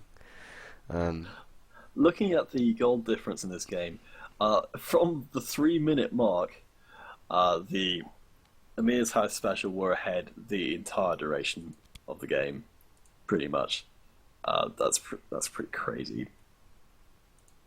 Let's see. So yes, I mean it was. I guess it's going to be that pentakill was the start of the moving back, goal difference wise, up until. Which I'm guessing is going to be kind of obvious in retrospect. Do you know yes, what? the time that they got horribly slaughtered. Do you know what? Guess what item MadTingsGG did not get? I wondered why this is my third login had gone so quiet in chat. I just realised it's because he's a little busy. Because MadTingsGG did not buy a locket. That's shameful. Oh, they did. Alistair had one, but they didn't get 2 lockets, and they should have done. No, you're probably right, to be honest. I mean, the doubling up effect, and also the extra coverage, considering there's a lot of those team fights when they did end up in a blob, didn't tend to go terrifically well for MadTingsGG anyway. But yes, no, I think you're probably right. They would have been the best choice. I just can't see why you would go for the Banshee's Veil on Eve when you could go for the locket. Like, I understand the spell shield is nice, obviously, especially against the Annie, but, like, I don't know. I personally think you'd need another locket there. But there we go. I'm not playing, and luckily Keke has one, so no one's pooing blood. That's true. Peeing or pooing, they're all off the table in blood-related senses. So yeah, really well played by both teams. Yeah, and special mention to Kangi for the penta. Yes, that was amazing. I was completely with you. I thought after that happened that we might see that happen again, but I don't know. Given that Kangi had actually the highest amount of kills in that game, being on the losing team, was in retrospect, from what you can remember, of course, of the team fights, was there any way that Kangi could have played it differently and leveraged that advantage better? I couldn't say without watching a replay and analysing it, to be honest. That's fair enough. The only thing I can really think of is perhaps going for maybe some more TP flanks and trying to catch out the Annie if they could kind of orchestrate a TP flank with the Aurelia and the Evelyn, while Alistair tries to peel for the other two. But that's about it, really. I never really saw them do that, but that's the sort of thing you can only really do if you're ahead. You don't really want to be doing that when your Jinx and your Cogmore are still trying to scale up. So. My vague recollection, which of course I may be wrong, is that, as I was saying in the game, I think Kangi may be a little too aggressive after getting that pentakill, and perhaps not kind of respecting enough the amount of damage that Amir's had special would be able to leverage on a single target. When that was KK, Yeah. it wasn't that important, but when it was Kangi, even with the double defensive items, was still getting blown up way too quickly. Yeah, just unfortunately not tanky enough. You know, you can't tank out a whole team, especially one with like an Annie and a Corki and an Elise. It's quite a high damage team. Just too aggressive, really. He was going too deep for his team to follow, but I think we can forgive him because he got that penta. And I think that's just about all we have to say on it, really. I mean, unless you have anything else you want to say. Oh no, I think that's pretty much it. Should we do our farewells? Yes. I just want to say thank you everyone for watching. It's been fun casting these games. Couple of good games, and it's Amir's how special to go through to the final against Len Willemp on Wednesday at 6 PM. Tune in, should be a couple of good games. If you want to vote for who gets to cast it as well, go on the League of Legends UK Facebook page. It's got square brackets around the UK. And then once you go on there, you should see a question thing asking who you want to cast. Obviously, vote for anyone you want, so long as it's not Lewis, because Lewis is an admin, and we won't subject to these terrorist demands. That we must vote for the admin. Not that he's made any, but obviously, you know, it's what everyone's thinking. So, I often find myself thinking of Lewis's terrorist demands on our great nation. yeah. Anyway. He's on the threat index. I think that's just about it here from me and Peter, a lemony llama and Wesker Biscuit, if those are the names you would know us by. Yeah. Thanks for watching, guys.